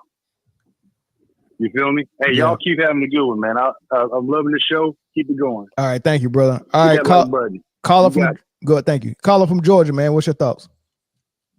Georgia. Oh man, I want to push back on the top. I want to have a little pushback on what y'all was talking about. Y'all first topic. Okay. On how bad the defense was. Okay, yeah, just go ahead and change the program up. We good. We got all day. It's Friday. I was trying to get through. Don't call in on the first segment. Come on the second one and change and just take us all the way back, man. You want me to change the want me to go back to the joint on the? Go ahead, just do your thing, baby. I'm gonna change your world. I'm just a squirrel, baby. But that just be something we're gonna argue every day. People just love LeBron. All right, go ahead. Y'all saying is right. No, go ahead with the T Will stuff though. I was just pulling your leg, man. I think the whole league is messed up. How they play defense. Okay, I agree. When they hedging on the screen, if I'm a center and I'm hedging, it's the guard to pick up my man. Yeah, he's not doing it. Yeah, that drop coverage. I mean, all on Rudy back. You know what I hate about how defense is played now? It's very routine, and everything you can do on defense, whether you switch, whether you hedge, whether you go, or you show and go, whatever, or you blitz it, whatever you do, it can all be practiced, and you can get perfect at everything that someone can do on defense because they do it all the same exact way. Okay, you're gonna hedge and then you're gonna get back on your man, right? But the difference where it used to be in the 90s and early 2000s is in the playoffs. Yeah, I can tell you what I'm gonna do on defense, but when I add physicality to it, that's the part that I can change the game on. Mm-hmm. But when you take physicality out, it's all a song and dance. Like it's almost like we dance partners and I'm just reacting to what you're doing. Your feet go this way, my feet go this way. That's what defense is now. Oh, y'all hedging? Okay, we already know what to do with the hedge. Mm-hmm. The physicality is what's supposed to take it to another level. Yeah, I agree with everything you're saying. But once that I see you hedging again, turning the corner, it's on the big man to not even switch it. He should have been trying to stop the lob. The play could have been stopped. It's like these guys play kindergarten basketball, man. This shit you learn in elementary, man. Man, but they using analytics to come up with their game plans though. They literally sitting down with a calculator and was like, when we do this, they shoot 35%, so we gonna keep doing this. That's how they coach. Yeah, they taught that. They're not saying, hey, the first time he drives to the hole, I need you to use one of your fouls and make it count. Yeah, that's not part of the game plan. I agree, but in sports, it's give and take. It's give and take. At some point, the people on the floor got to make up their mind on what they're gonna give up. Yeah, because I'm getting killed either way it goes. Yeah, but the way they play defense now, they giving up the butt and the mouth the first date. And I don't like that. All right, man. Appreciate the call, man. Come on, man. The first date, dog? You can't give up both, man. Pick one. You know what I mean? Damn, on the first date, dog. Hey, on the first date. Fast forward us back. But it's something that I wanted to say, right? To speak to how basically LeBron James' career was kind of choreographed, right? How they highlight the goodness of what he does, and then they kind of shun everybody else, right? Remember when I think Russell Westbrook averaged a triple-double for a whole season, right? Mm-hmm. They were calling him a ball hog and somebody that was stat padding and all this other stuff, right? And that was the same behavior and the same pattern of LeBron James, but when he did it, it was greatness. You see what I'm saying? So like, oh shoot, what happened? Oh, you went down. We can still hear you though. We can still hear you. Yeah. So the same thing basically happened, when it came to just Kobe. Like they basically put him over Kobe in order to, prolong his career and make him, jump above Kobe because they wanted him to just be a better player overall. They wanted to be able to skip him so they can compare him to Jordan. So that's what I think that happened. You know what I'm saying? Yeah. Hey man, hey, Clutch Sports trying to cut it off. Difficult to screen, bro. he definitely having technical. His whole screen back. Never seen the technical difficulty. Y'all know why? Y'all know that's cool. Clutch Sports. Talk to your people, man. Talk to your people, E. Can't talk. I personally don't know what Clutch Sports did to y'all personally or LeBron, but I'm gonna just be honest, man. Look. LeBron was a high school player, came fresh out of high school, went to Cleveland. That was they savior up there in Cleveland. They ain't nobody even talked about Cleveland before LeBron. Came up there, took them to the finals in 2007. Mm-hmm. Same legitimate, kind of the same trajectory as Kobe because they both came out of high school as top-notch players. The only difference is that in 2000, 2001, 2003, was it 2003 and 2004? No, 2003, right? When he got drafted? I think it was when he got drafted. He got drafted in 96. It was 03. It was 03. Oh, you talking about Kobe? Oh, okay, my bad. You talking about Kobe? Got drafted in 96, right? Yeah. He won back-to-back championships from 2000 to 2003. Am I correct? Correct. Yeah. Correct. Okay. Yes. Who did he have on the other side of him though when he was winning them 3 championships? Shaq. Okay. What that mean? That's the biggest difference in the debate. That's the only thing. That's the only reason people. And then wasn't nobody really talking about Kobe. Kobe won 5 championships. They was like Kobe was another MJ. Kobe was another MJ, and we bypassed Kobe. People was not talking about Kobe like that until he passed away, bro. Oh, so you basically No, that's saying not that true. That is not true. So you basically saying that he had a team built around him. Are you talking about the fact? Are you talking about the fact that Kobe was actually successfully able to have a team built around him, unlike LeBron? Is that what you're trying to point out? Can you give my point? Give my moment, King. Give my moment, dog. So look, they gave him a team. They won 3. Then they went back, built the team around Kobe, and he won 2 more. But we wasn't really talking about Kobe like that. Yes, we were. Yes, we was. Yes, Everybody we were. was. I am not Kobe like that. Kobe passed away a couple years ago, and everybody was like, "Oh my God, Kobe's so great! Oh my goodness, the game ain't the same without Kobe. Kobe, wow!" And hey, we was talking. I'm not gonna lie to you, E. Kobe was a nightmare for a lot of people for a lot of years. Back then. First of all, Eric, I'm not gonna let you cap on the Mamba like that, man. I'm not gonna let you do that. Bro. Kobe was a nightmare for a lot of people for a lot of years. Fact. Kobe played 18 years. He got 5 championships, right? 3 of them Shaq helped him. 3 of them Shaq helped him. How many? Please, E, don't go down this road. Please don't do it. I beg you. Because if you go down this road, I'm gonna take it there with you. Mel, if you go down this road, E, I'm gonna take it there with you. Something. Put the pot up. If you go down this road, I'm gonna take it there with you. I'm begging you right now. Turn back. Stop. You turn. Don't go turn backwards. Turn around. Could you name me one time down this LeBron road. James? Could you name one time LeBron James successfully had a team built around him? Turn around. Turn around. Hey, what y'all call the bubble ring? Could you name one time LeBron James successfully had a team built around him? We're not doing And to be honest, when did LeBron James ever had an era where he was that person? Because I remember at one point it was the Lakers. I remember at one point it was Stephen Curry. I remember at one point it was the Spurs. When was there ever this time? Miami didn't. We wasn't talking about Miami when he was on Miami. You had the Wayne Wade. Oh, come on, man. Wayne was old as shit. Hold on. Wait. Hold on. Hold on,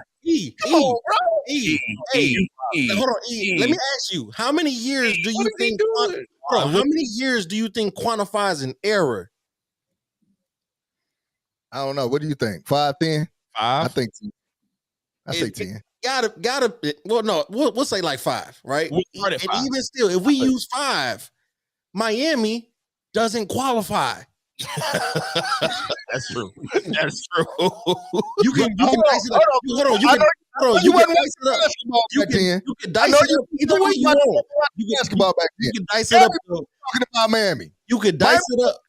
Championship. Listen, you could dice it up the 4 years he was there or the 2 years that he won. Either way, it ain't 5 years to qualify as an error.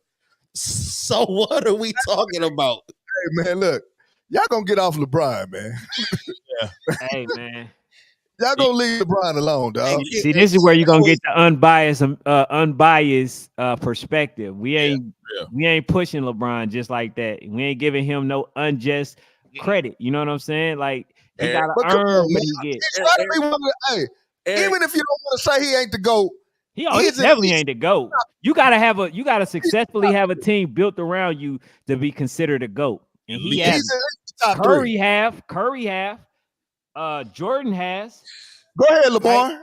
Go ahead, Mark. Duncan has. I'm disappointed in E. As a fellow Chiefs fan, you are really disappointing me right now with this bias for James, for LeBron James. No, because you're sounding like your boy on them damn channels on ESPN and FS1. Just showing so much love to Brian. This dude still can't even shoot 80% from the free throw line in year 22. Come on, man. More. I'm disappointed, man. I'm disappointed in you. I'll be thinking this blasphemy that is just coming out of your mouth. Real quick, man. Just a reminder, man. We just had Wild Card Mark from IW Sports. You join us, man. I don't have his link in the description, but I will after we finish the show. But you can go and find him on YouTube, IW Sports, Wild Card Mark, and then also Ken from Oakland, represent Oakland, man. National Sports Chat. You can go find him on Instagram. I think it's National Sports Chat 1 on Instagram, but definitely National Sports Chat on YouTube. So go find him and get him a sub. But we got a call on the line from Chicago. What's up from Chicago? What's up, man? Hey, what's going on? This is Greg Anderson, man. This is my trap phone. Oh my God, this dude done called me from a burner, man. Go ahead, Greg. And you're not even in Chicago. He called you from a burner. But bro, you're not. Are you? How long? Are you in Chicago? No. Hey, man, look, man. I'm Tiger Woods. This is what Tiger Woods should have did. He wouldn't have got caught up 20 years ago. Lord have mercy. Hey, Eric, we're gonna have to start screening our subs, man. I know. We got crooks and all types of stuff in this bad boy, man. Yeah, at least somebody text the call-in number and try to sell me an ounce of weed. No, go ahead, Greg. You could have passed that number, man. That might be the plug. Go ahead, Greg. All right, but check this out, man. I just want to make a quick call in about LeBron James and talking about the errors. This can never be LeBron's error. When news just came out, see, you know why it can't be LeBron's error? Because of D-Wade. D-Wade spilling the beans. Yeah. It can't be your error when you're talking about creating a super duper team. Like, what the hell is that? You need every damn all-star, every Olympian, everybody that was drafted in your draft class to be on your same team, and then you're talking about it's your error. And the reason why they all got together to go to Miami in the first place is because they got tired of seeing Kobe win rings. Facts. What did they say? Kobe even got 5, and we still on 1. I don't even have none yet. Yeah. So that lets you know that Kobe is greater than LeBron in LeBron's eyes and D-Wade's eyes. Facts. You can't be no king when you're talking about building a super team. That's facts. Come on, man. That's facts. Bars. Appreciate it. All right, I'm gone. That's all I want to say. All right, thanks, Greg. Yep. Thank you, Greg. One of my favorite storytellers. Damn. Yeah, he is. Damn. Hey, my man trapping and dropping mics at the same time, bro. You ain't lying. Hey, man. All right, y'all want to move to the next topic? We got go ahead. Hey, somebody control the comments for me because I can't keep up with them. I got you. Yeah, somebody get the comments. Man, that was a good topic, man. All right, so let's preview the Mavs Celtics a little bit, man. This one will be quick. We ain't gonna take phone calls on this one, man. It'll be fun, man. I just got some simple questions for y'all, man. He got a duo on both ends of the floor, of both teams. Luka, Kyrie on one, and Tatum Brown on the other. You got dominant players. You got players that was in the MVP discussion. You got number twos that everyone think can be number ones. You got the two best teams from the playoffs meeting up against each other, man. So we go debate all of those things, starting with who you think has the better player in this series. That's a good question. Lamar, you go first. You just got here. If you're talking about better players, I'm looking at Dallas. I mean, if you're talking about no, the better player, who's the top dog? Player? Oh, the top dog. Oh, then I'm still going with Dallas. I still think Luka and Kyrie are still better than Tatum. No, I'm talking about the one who's the number one guy. Who's the best player in this series? Damn. Still Dallas. I mean, Luka's the best player in the series. I mean, me personally is Kyrie, but that's just me. So Kyrie's the best player in the series. Interesting. I like that. I'm about to put a poll up for that one. Go ahead. Y'all go ahead and y'all talk about that while I do this poll. Hey, I'm gonna be honest, man. I'm with you. I'm with you, Mar. I think it's Kyrie. I think he changed. I'm glad you're redeeming yourself because this LeBron shit was getting out of control, bro. Hey, man, look, man. I don't see how y'all don't like LeBron like that. I'm trying to figure out where all the LeBron fans went. Man, we love LeBron. I don't know what you're talking about. We love him. I'm not a fan. At all. I think he literally tried to purposely choreograph his career. Like he knows what he's gonna do after if he wins the game, how he gonna celebrate. Like everything is just choreographed. You know what I'm saying? Like, nah. Hey, if you had the power, you wouldn't do the same. No, I wouldn't. I think I would do it like Jordan. Every moment, he didn't know he was gonna cry on the floor after he won a championship. Yeah.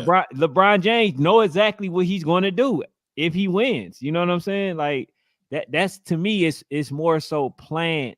And then he tried to say that he's not focused on stats when that's all this man does. That's why they lost a 20-point lead when they played versus Denver, because he trying to get his stats after AD was cooking. Oh my God, AD was cooking. Hey, Mel. Yeah. Hey, what episode was that? Brown was like, "Hey, man, I'm looking at these stats and shit ain't looking too." And then he went out and got them. All right, yeah. Hey, I ain't forget. I just want to know: is he not that player based on character or his game? Because a lot of stuff I've been hearing, I don't like LeBron because of he did this and he did that. I'm talking about his game. I'm not talking about him as a person. It's a whole lot of people I don't like as a person, but I like an aspect of them. But as far as like, you know, a good character of person, morals, values, X, Y, and Z, it's a whole bunch of people I don't like they ain't got that. Well, like I said, the man got so many people traded and all that other stuff. So I'm not gonna even. I'm gonna keep it on the floor. What I don't think that LeBron do, I don't think he makes players better. I don't think that, because if you look at all the players that went or deviated away from him after he got them traded, they produce. They end up producing. We can talk about Jay Crowder when he got we could talk about even Derrick Rose. Remember Derrick Rose played with him? He even got Dwayne Wade traded. Which is crazy to me. It definitely happened. You know what I'm saying? So, like, nah, bro. He hold the ball, and this is how he get his assists. He hold the ball very late into the shot clock, and he pass it to where they got no choice but to shoot it.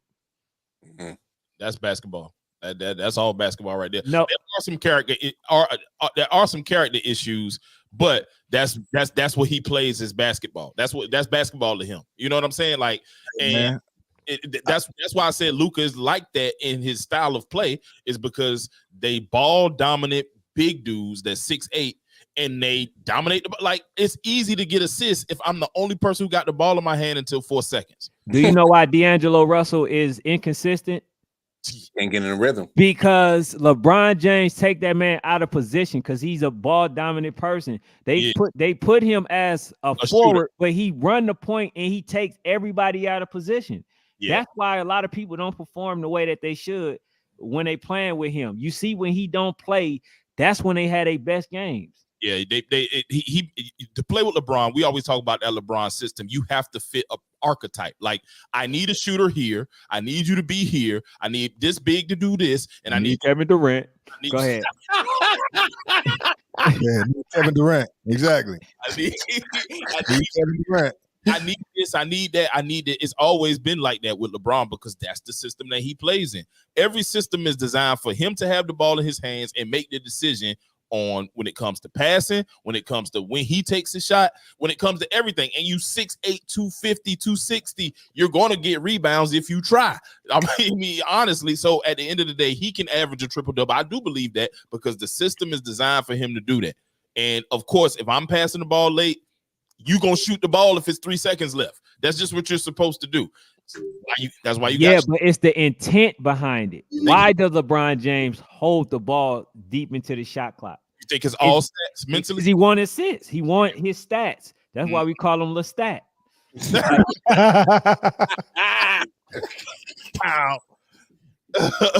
LeStat. Hey, let's get back to Mavs and Celtics because they cooking us in the chats, boy. Yeah, they is. Somebody get to that super chat though first. Yeah, shout out to Sergio. Sergio. Eric's when's the last time you shot a paper ball in the trash and said LeBron? Yeah, that never happened. Every day, baby. Hey, anytime you want to pull up. I'm gonna say it all day 10 times as the ball's going in the hole. All right, Ken, Zoe, and Chris, man. Did y'all say who y'all thought the best player was in the No, not yet. I haven't. I believe it's Go ahead. well, I don't want to change it because I want to say the most important to me is Kyrie. The best player. I'm gonna still say with Kyrie. I just think Luka is the more consistent player, as far as getting his numbers. But I think the best player is Kyrie. Yeah, definitely. Go ahead, Chris. 20 minutes straight. Come on.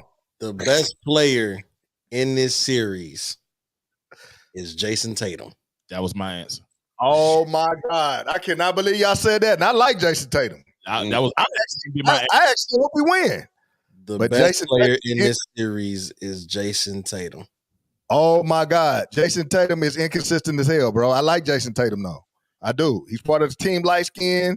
Hey, whenever we get back, whenever we get restored back to dominance, hey man, but he's inconsistent. All 40 star players have inconsistent moments. No, none more than than Tatum, no. None more than him. What do you consider inconsistent? Because he can stay on a bad. Well, hold on, Chris.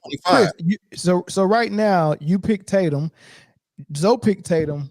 Y'all need to do some convincing because right now the votes say 75% Dallas has the best player in the series. I don't know which one they're saying, if it's Kyrie or Luka, but they're saying Dallas got the best player in the series. I personally think it's Kyrie because Kyrie can control it seems like he controls the whole floor. I mean, it's the ball hand and the pass. It's as easy as go ahead. Who plays defense? Thank you. Nobody talking about that. Luka don't play defense, and Kyrie doesn't play defense at a level like Jason Tatum does.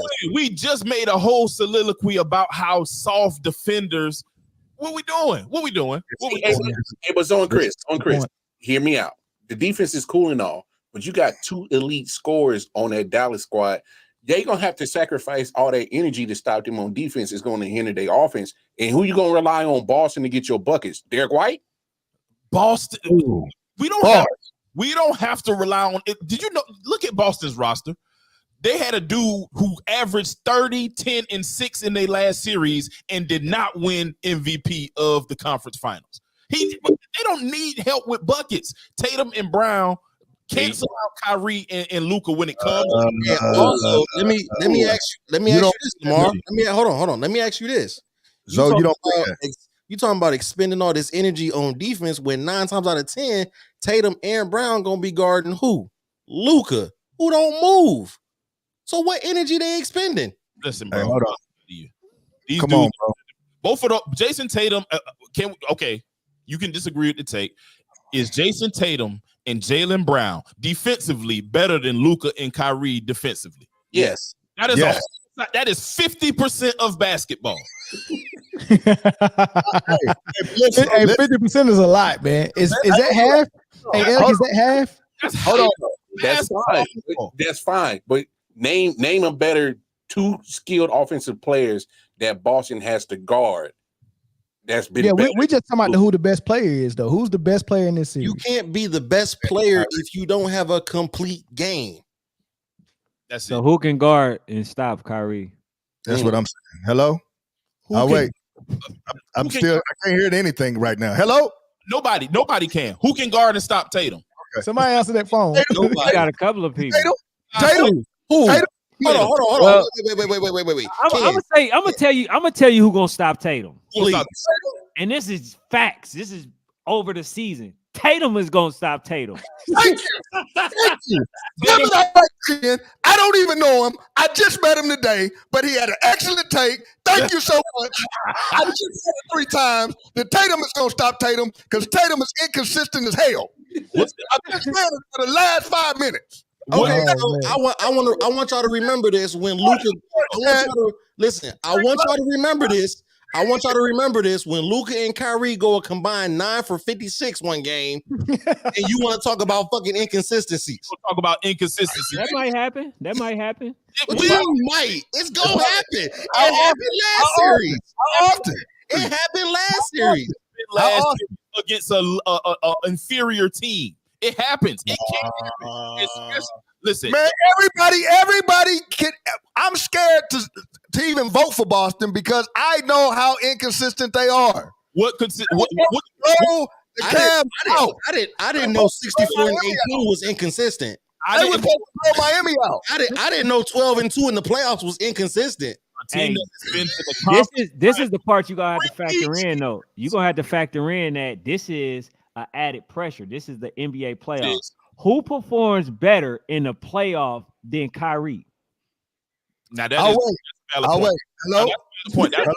Hello. Well, I will say the last time he had a bad performance, it was against Boston. It was against Boston, and we talking about this team has been consistently, what they have consistently did is beat everybody ass in the East, regardless of whether you think that Boston has consistently done that. They're a 60-win team. They've been to the conference finals as young dudes. Like they went to the conference finals when they was 12. And look, and Drew Holiday just texted me. He's watching Kyrie film right now. Oh, I believe that. Good luck. He was watching film when they was up 3-0. 50% of the game. You can't say that these two players are better. I say Jason Tatum because he's better on both sides of the ball. Overall better player. That's what I was looking at it as. And no disrespect to Kyrie because none, man, Kyrie, that's my guy. For a lot of reasons, even outside of basketball, just for how he stand up for whatever it is that he believe in. But if we're talking about a basketball game, no refs included, who am I going to? I'm going to take Jason Tatum because he's 6'8". He can score, he can rebound, he can defend. And, that's what basketball is. 50%, 50. And in honor of Jay, here's a book 'em. You can guarantee it. Oh, hey, Mel, tell Drew Holiday don't make the same mistake as Anthony Edwards. Hey, just be quiet about it. In honor of Jay, here's today's book 'em, right? 24-second Luka will make an appearance in this series. Yeah, he might feel like he got to. He might feel like he has to because it's the finals. He might feel like he got to. 24-second Luka will make an appearance in this series, and that's going to be their downfall. All right, let's move to the next one. Who has the best duo in this series? Series. I thought you was gonna say of all time or something, man. Nah, we'll get to that. That's the last topic. But who got the best duo in this series? Oh man, it's easy for me. Do the referees count? It's Luka and Kyrie. Okay, they're the best one. And then, like I say, Kyrie come with it. He come with veteran experience. So I'm gonna go with them too. I'm gonna say Luka and Ben Taylor or whatever head official is officiating that night.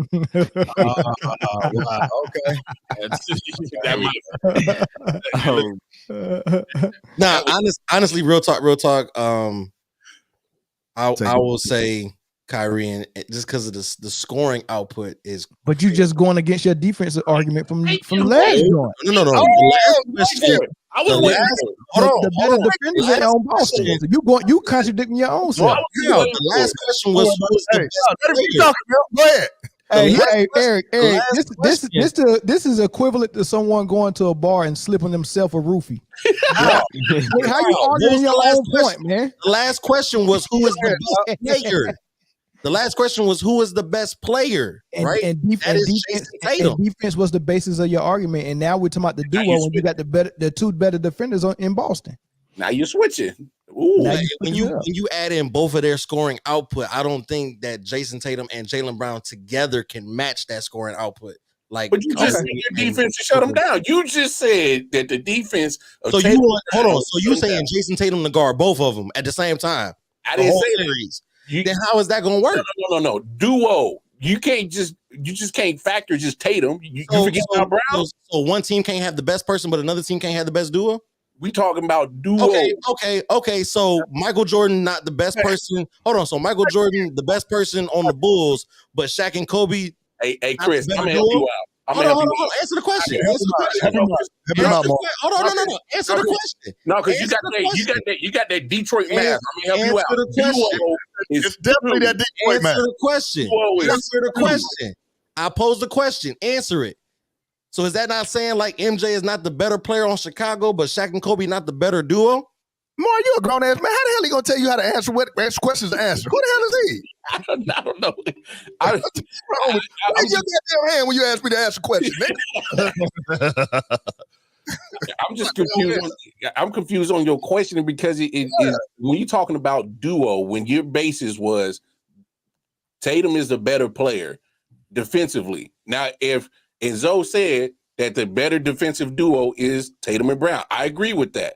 But I'm not going to change my answer as in the better duo because at the end of the day, you still got to factor in both players in that duo. Duo is 2, Chris. 1, 2. Yeah. Tatum and Brown versus Kyrie and Luka. That's this on this finger. You can have the better defense. Just because I said that Tatum is the better player, I automatically got to say that Tatum and Brown is the better duo. Well,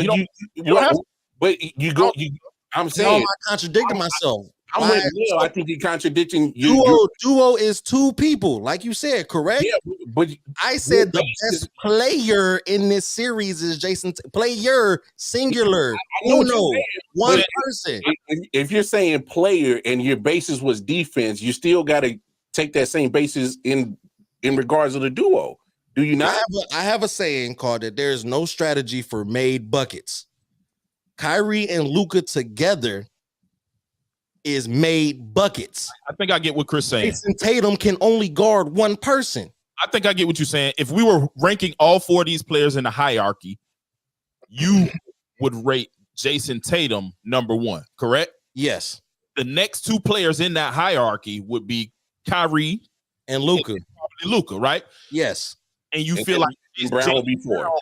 Yes. I do got a question. What is the disrespect with the Jaylen Brown? Isn't he the one that actually carried them?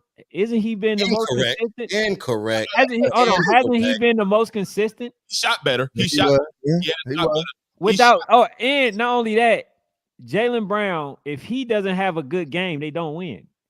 Facts. Right? Incorrect. What? Hold on. What you call them had bad games with Jaylen Brown having a good game, they still won. When it's the opposite and Jason Tatum is having a good game, they lose. Facts. Tell me I'm lying. I don't think so. Jason Tatum is the most overrated, underperforming superstar that I know. That bars. And I hope you win. Hold on. Wait. Giannis still playing the NBA, right? Hold on. He's not more overrated than Jaylen Brown. Bullshit. Bullshit. So hold on. So Giannis's whole game is run 50 miles an hour, spin LeBron James style, yes. And that's better than Jason Tatum? LeBron James getting strays. Yeah. Wait. So you mean to tell me that Giannis is one-dimensional, can't hit free throws, can't shoot threes, one-dimensional ass game is better than Jason Tatum? A LeBron James type player, yeah.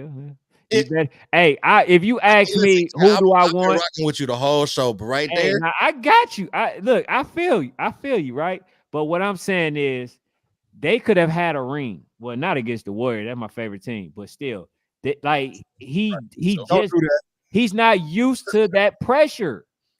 Until I see that he can handle the pressure, and I'm gonna be honest, a lot of times his stat looks good, but it comes when they already down by 20 or 10 or 15. When it's bull crap minutes. I'm gonna remind you, Jason Tatum is 26.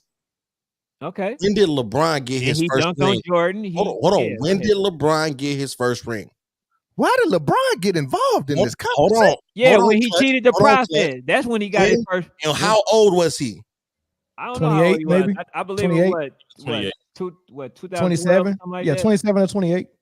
So, and granted, he came in at 18, right? So, from 03 to 2012, LeBron couldn't handle that pressure. He still couldn't handle the pressure. Dwayne Wade and them had to take over. Oh, so we gonna add more years to it. So even the 2 rings he got, he couldn't handle the pressure, right? Kyrie had to take over for him. Add some more years. Nah, you want to say that Jason Tatum in year 20 in season year 26 season what 7? That him not handling the pressure is a problem, but LeBron ain't handled the pressure his whole career. 7 seasons. Yeah, I think the Jason Tatum, yes, I've seen Boston fold when they're supposed to win. I'm not gonna thank you. That's all I want you to say, Zo. Yeah. You know me, I'm gonna keep it a thou wow. But hey, listen, I still feel like they are a winning organization. They are. They're What winning. they win though? What they win though? They're winning games. They're the number one seed. I'm not saying they want only one team win a championship. One. So I'm not faulting them so much at Jaylen Brown is 27 and Jason Tatum is 26, going through the lumps that they've gone through. I'm not gonna do that. I'm not gonna do that because these young dudes without Kyrie, no offense to Kyrie, because that's my guy. Without Kyrie, these young dudes fought and went to the conference finals. And yes, they lost. That's okay. A lot of teams go to the conference finals and lose. Very few teams lose to the conference finals and then get to the finals and work their way this young, this early in their season. What is this, his 5th conference finals trip? 5th one. He'll be a little LeBronish too. Going to the chip, and they can't lose again. I'm telling you that now. I get that. You're right. So LeBron could lose in the final 6 times and still be put in the GOAT conversation. But I don't put him in Jason Tatum lose 2, and he not better than fucking one-dimensional Giannis? That ain't my GOAT. I keep telling y'all that. I don't know why nobody says that yet. I'm not understanding the math and the logic right now. Hold on. What did LeBron have to do with any of this? He just said who was the best duo in the series. And we went all LeBron been sitting at the crib since the first round. He catching strays right now, man. He just trying to chill. He out there playing with Bronny in the backyard. He done got brother all the way out. And drawing up plays for the next season with JJ Redick in the backyard, man. In the same a new measuring stick. So. Right now. Man, I don't understand, man. Hands down is Kyrie and Luka, man. All right, well, the chat voted 77% Luka and Kyrie is the best duo. That's the vote. I didn't even look at the chat. Yeah, that's the vote. All right, let's move to the next one. This is the last one for the Mavs series, right? Which team is the better overall team in this NBA Finals? All right, now y'all get that's including from top to bottom to the bench and all that stuff, coach, all of that. Honestly, I gotta go with Boston. I think agree. Boston. I think they got the best roster, but it don't mean that. Better roster.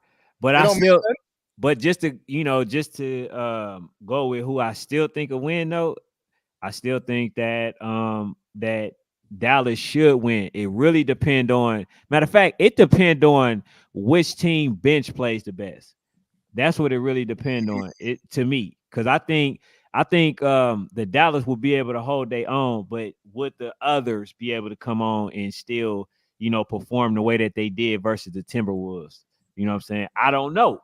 I just know that, Boston bring an added type of pressure on defense. So would they be able to manage that defense? That's the determining factor for me, but I definitely think Boston has the better roster. I ain't gonna say coaching, but they definitely had a better roster. Yeah, I agree that they got the better roster, but I really don't think it matters because I think Jaylen Brown will probably show up most of the time. I'm skeptical on Tatum, and we'll see what they bench do. We'll see what the bench do. But Boston is just one of them teams, man. You know what? No matter how good of a team they got, we all think they're supposed to win. They'll go out there, man, and they'll just drop the ball. I don't know how they do it, but they if anybody's can make it happen, it's Boston. They can make it happen. That's tough. This is an easy answer. It goes without saying. Yeah, for me, it's Boston. Boston is the better team. I don't. They the better team. Like what you want? From guy 1 through 9. Hey, Zoe, they supposed to win. Boston's supposed to win. I agree. I think they supposed to win. I think they are supposed to win games because they have two wherever you put those guys at. They got two what we would call elite players, right? I think we can qualify. So when you look at that, and then they add in a player who. Derek White, who's just a Swiss Army knife. He can run the point if he need to. He can guard twos. He can guard ones. He can even guard threes. He the best shot blocking guard left in this series, which is crazy to me because he ain't even no super duper athlete like that. You know what I'm saying? Then Drew Holiday, like they just have the right pieces, and a lot of these dudes have specialties. Like it's not a contest to me. Kyrie and Luka are like that. They like that. They everything. But at the end of the day, after that, it starts to tail off when you talking about dudes that's like that and have a specialty that they 100% have solidified themselves in the league doing. Can I ask you a question real quick, Zoe? I don't want to start then because I know we trying to hurry up and get off. Yeah, go ahead. Would you put your house up that Boston will win? Never bet on anything in the NBA, dog. Look at listen, as long as hey, man, look at it. as long as the referee's still refereeing, you don't bet nothing in the NBA. Hey, Zoe said, "Nah, I like this roof over my head. Nah, I'm good."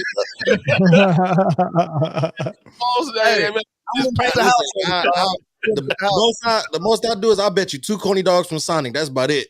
Yeah, I ain't betting on it because I understand the inconsistencies. I'm not saying that they ain't even real. I'm just saying that I can't.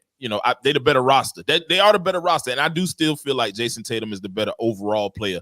I mean, I would give the edge offensively, of course, to the duo of Kyrie. Like that's why I understood what Chris meant by that. Like I can say, hey man, if I'm ranking these dudes 1 through 4, then I'm gonna put Tatum at the top. But together, Kyrie and Luka is better. But yeah, man, they the better team. I'm not putting my house on it. See, I told you. But you're sleeping outside. Look, what I tell you. This is a crazy comment, seeing as how this motherfucker been missing the whole playoffs. Who? PJ Washington. No, he had not against OKC. He killed OKC because remember Kyrie had games where he was just concentrate. He wasn't even shooting in the first half of the OKC series. PJ Washington was getting loose. Hey, there was a couple of games he got 20 plus in some of those games, bro. Yeah.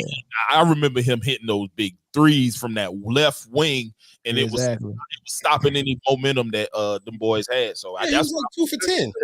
That joker said 5 ref, 6 ref. Jaylen Brown 1, Luka 2, Tatum 3, Kyrie 4, 5 ref, 6 ref, 7 ref.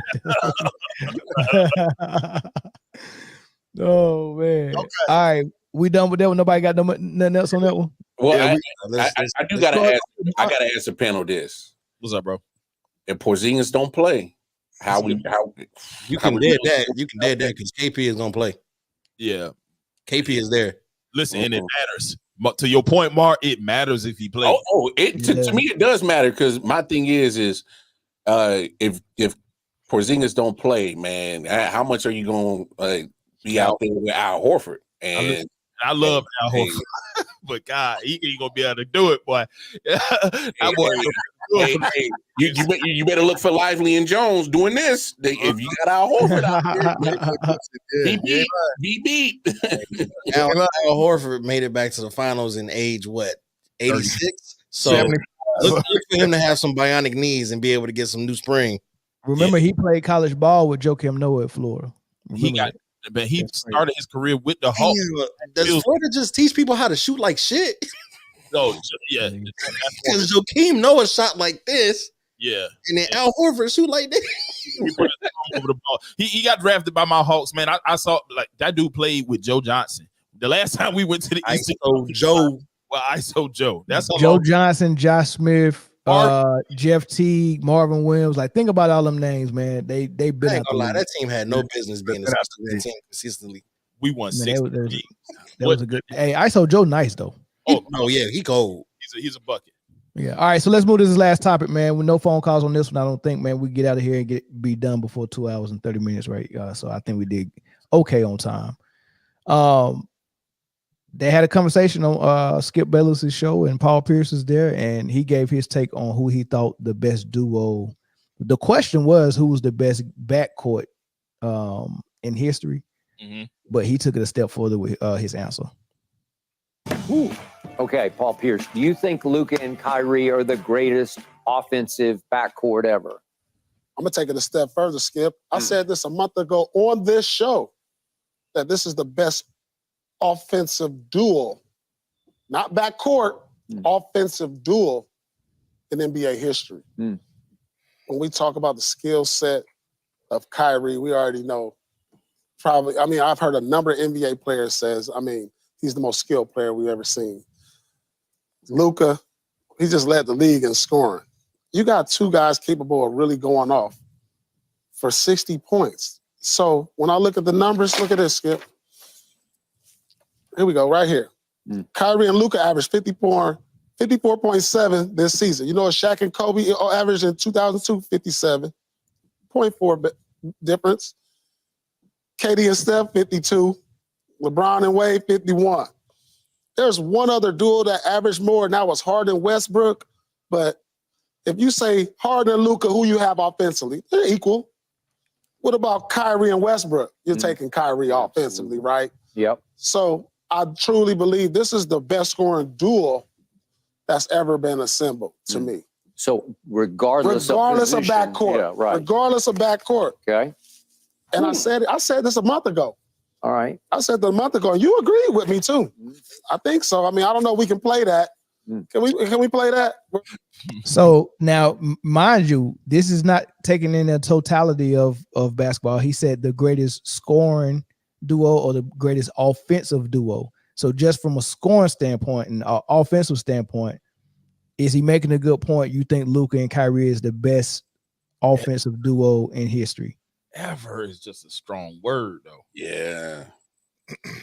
The only pushback I got on that is that when you think of just offensively, okay, Shaq wasn't skilled like that, but then when you take his dominance down low and then you add in Kobe's range that can pretty much score anywhere on the court, that's kind of hard to stop that duo from scoring. I think that's real tough to say ever of Kyrie and Luka. So that's probably the only pushback I would give Paul on that. The duo points per game was only in favor of Kyrie and Luka by like what, 2 points, right? Point or less than a point. Less than a point, right? So that's to say that Shaq and Kobe was averaging almost the same thing in an era where defense was still allowed. Give me Shaq and Kobe. Yeah.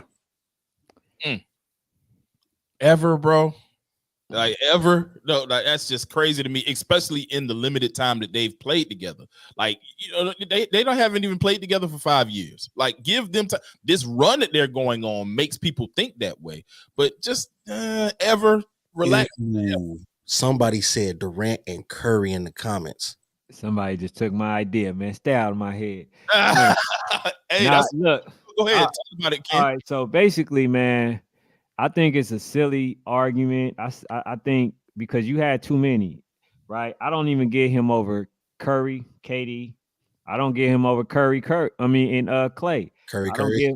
I don't get him over what's the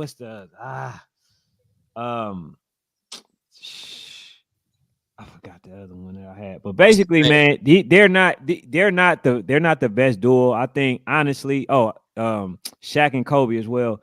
I don't think that they even can be put over them because first of all, them playing each other haven't even equated to rings yet. You know what I'm saying? So I'm not going to even put them in that category. Yeah, they're a good tandem right now, but as you've seen, even in the playoff, they've been kind of on and off.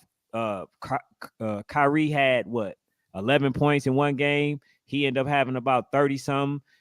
I think the last game that they played, they both had 36. That was the first time in a minute that they actually was both was doing well. So nah. That's crazy. Hey, when every time you say ever, it's always a hard sell because I mean you got to put Mike and Scotty up there. Scotty was out there playing defense, and Jordan was a destroyer on the scoring on the offensive piece. Shaq and Kobe. I mean, you got Kevin Durant and Curry. I mean, I definitely wouldn't say as of right now, they may be a pretty good duo, but I wouldn't say of all time. I'd never use that word. A and E, those three duos you named, what they got in common? Rings. It don't mean a thing if you don't get that ring. I would even say they're not even better than LeBron and D Wade yet. Rings. I mean, if we sticking with the theme of having some jewelry, I don't count that era as a legit LeBron era. I'm only counting LeBron. Now, can I pose y'all a question? LeBron on his greatness based on when he went back to Cleveland. Can I pose y'all a question? Go ahead. Now, exclude I'm gonna ask you just 2 duos, right? And y'all tell me which one y'all think is better. Kyrie and Luka or Kyrie and Bron? I was about to think, boy, stay out of my head. Stay out of my head. Kyrie and Bron. Yeah. Now we talking about overall, or we talking about offense? Overall, yeah. Give me Kyrie. Definitely, LeBron. Yeah. Which goes back to everybody's point. How in the hell is they comparing Luka to LeBron, bro? Like, stop. Exactly. Thank you. I'm happy somebody said it because we've been on LeBron hard. I don't know what LeBron did. And they say us picking LeBron over Luka is hating on Luka. I'm like, man, how's that hating, man? Hey, I'm telling you, and we listen, with the exception of and Mar, Lakers fan too, right, Mar? Yeah. It's been hard. It's been rough out in these streets, dog. Hey, now if you asking me who I'd rather play with, then that's a different story. That's a different, because I can't play with Bron or Luka. I can't play with LeBron because I might end up in New Jersey or something. They don't even got a team no more. I can't play with Bron no more. Exactly. They talk about, oh, you going to the Bear? Like, You'll be the first player on the Vancouver expansion team. Exactly. And notice how J.R. Smith nickname in Denver was Jump Shot Jesus, and in New York his nickname was J.R. Swish. But in Cleveland, it was LeBron's scapegoat. I'm like, man, he just. Hold on, though. That's funny. J.R. Smith did make a critical mistake there. He didn't know the score. That man was drunk. We do that to JR. That boy was drunk. Bron, Hey, I'm not gonna lie though. That mistake is probably what led to the sweep. No, that mistake could have got them one game. They weren't getting more than one. The sweep. That's what I'm saying. It led to the sweep. They went. If they didn't win that game, they wasn't winning no game. LeBron James gets no pity from me. He should have shot it. He should have shot it. Why you? He was looking for an scapegoat because he don't like to hold himself accountable. JR, he just didn't make the shot. Like, bruh, why did you pass it? Yeah, don't pass the ball. Like, yeah, bruh. Talk about. Wait, hold on. LeBron, no. J.R. Smith got the rebound. I don't think LeBron got a chance to get it, did he? LeBron didn't get it. So J.R. got the rebound and ran out to the 3-point line. He thought they was up. Yeah, he thought they was up and ran out to the 3-point line. And was like, I thought we was up. Yeah. And they didn't have no timeouts, so he was. No, they did. They did have a timeout. Oh, did they have a timeout? He was mad. Yeah, that's why he was mad at the bench because he was like, "Why y'all didn't call a freaking timeout?" We had a timeout. It was a bad situation. Shout out my dude Swish though. Swish get and that man got what a 4.0 GPA at North Carolina A&T right Killing now. on the golf course, man. Shout out to Jump Shot Jesus, man. That's my dude. J.R. Swish, man. Hey, I know y'all said it's frustrating to play with Bron or Luka. I think it'd be more frustrating to play with Karl Anthony Towns, bro. I couldn't play. Him and Rudy Gobert. I couldn't play. I'd be like, you don't take your big ass up there and duck the damn ball, man. I would be in a fight with Karl Anthony Towns. I'd be like, bro, if you don't get your big ass on the block. You think Anthony Edwards cussing him out on the regular behind cameras? He should. He should. Ant got it in him. Like he's saying some. He looked like the type of dude to do that too, don't he? Ant probably cursing them boys out. Like he the young buck, but he looked like he'll say it to him. Hey, it all makes perfect sense why Jimmy Butler was all in Cat's ear, man. It makes sense. Jimmy was not lying. Perfect sense. He was trying to make him straight, honestly. He was trying to but Jimmy was mad because they wasn't gonna give him the contract. I mean, he wanted to stay there. He just wanted the money. That too. That goes to the coaching, though. That goes to the coaching. Why are you still allowing him to be up top? When you know that you're more effective. I'm with you on know that. that he's more effective down. Right. You know what I'm saying? Like you got a super higher chance of getting an offensive rebound with him and Gobert, although Gobert can't catch. But you still like, I mean, he can bat it to Cat, you know what I'm saying? Right. But you still have a higher chance of getting the offensive rebound for the putback. You know what I'm saying? Hey man, I'm gonna say it real talk. If I'm Minnesota, man, after this series and how you just went out, man, I'm trading Karl Anthony Towns. Because I don't think I can now feel me, dog. Feel me on this. If you keep with this roster of Karl Anthony Towns and Edwards, I think you're just going to end up in the same situation that this past series where Karl Anthony is going to sit at that 3-point line thinking he a shooting guard, and you're going to be stuck in a situation. So how many years? I'm not going to waste no more seconds, minutes, years on Anthony Edwards' greatness dealing with this soft ass Karl Anthony Towns. I can't do it, man. I don't like making major changes, man. Because you saying you go end up in the same issue in the same situation. I take the conference finals again next year, and hopefully we can play better basketball and figure it out. I take that. If you telling me if I keep Cat, we just go end up with the number 1 defense in the league and the top 5 offense in the league, and we go end up in the conference finals, I'm taking it every single time. Yeah, that number 1 defense in the league didn't mount to nothing. They just gotta play better. They gotta play better. Changing your whole squad up and trading Cat. What is that going to fix? Because what do you go bring in? You're not bringing in a small forward or a shooting guard because that's McDaniels and Edwards. So if you go trade Cat for a point guard or a power forward, which ones are available for trade? Which teams you think got a point guard that give it up for Cat or power forward that give it up for Cat?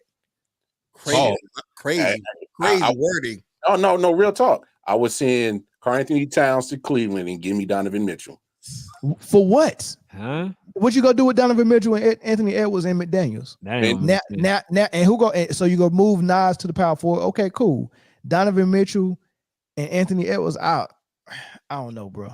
I would get more offense out of that. You would get more. I would get more offense out of that. You get more. You get more. Running more schemes, though.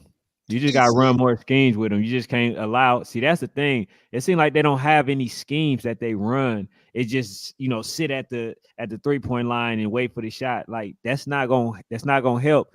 They should basically be doing a lot of pick and rolls, a lot of off the pick shots. They should be running schemes for where what I'm saying, he's posting more. I think they just allowing a free flow type of play, like when what I'm saying? And it's not working. It's not working because you see what everybody is doing. You damn near only have Rudy Gobert down at the bottom. Right. Everybody else at the top of the key. What are y'all doing? How hard is it to guard somebody like that? Yeah, facts. What happened to Chris? Yeah, but my thing is with Cat, he's letting the defense off the hook by sitting there at the 3-point line. Exactly. No, you're right. He is. Exactly. He definitely is. It's like you pretty much don't have to guard him because if you're gonna let him, honestly, if I'm a coach, shoot them threes. Go ahead. You'll live with it. I live with it. Right. Exactly. So I'm with them attacking the middle. And if somebody's wide open outside, I say pass it. But both of your big men got to be attacking the middle, snatching all the offensive rebound. Glass is supposed to be there. Going up hard at the goal, not doing bullshit ass finger rolls and trying to do floaters and shit. Hey, dump the ball, man. Hey, he sounded like Suge Knight just now when he said that. All in the videos. Sound like Big Suge. All right, man. I think we done. We almost at 2.5 hours, man. We get up out of here, man. Lamar and Ken, man, y'all plug y'all stuff real quick before we get out of here. Go ahead, Ken. Hey, man, I appreciate y'all having me on here. That's number one. Number two, if y'all want to go ahead and follow my channel, it's National Sports Chat. I also do videos with the youth football players, and I talk boxing, I talk basketball, I talk football, whatever it is, But if y'all want to go over there, man, I appreciate it. And like I say, man, thank y'all for having me on again. Yeah, no doubt. For sure. No doubt. Hey, man, just go on over to my Twitter page because I be doing so much podcasting. KC Wildcard on the Twitter, man. That's where I be posting all my stuff. Shout out, of course, man, down always a pleasure to collab. And E, man, I'm proud of you. You redeemed yourself. You looking like a real Chiefs fan. Hey man, appreciate Ken coming on here, man. I'm gonna go like and subscribe his channel myself. Facts. He definitely sound like he know what he's talking about. I was a little skeptical because Melvin bring all kind of new people on the channel all the time. You gotta stop doing that, bro. You gotta stop doing that. E. I'm just saying. I'm just keeping it 100. I mean, if my man knew what he was talking, if he didn't know what he was talking about, I give it to him, right? But he would sound like he know what he's talking about, and I appreciate the fact that he do like talking about boxing. Y'all know that's one of my other sports. Yeah. Hey, and Mark, Chiefs all day, baby. Hey, that 3-peat coming. That 3-peat coming, baby. I hope not, man. 3-peat coming, baby. 3-peat coming. Hey, you Hey, talk. also too, if y'all can go to the my Instagram at National Sports Chat 1 and send me y'all information so I can follow y'all pages as well. Oh, for sure. For sure. All right, babe.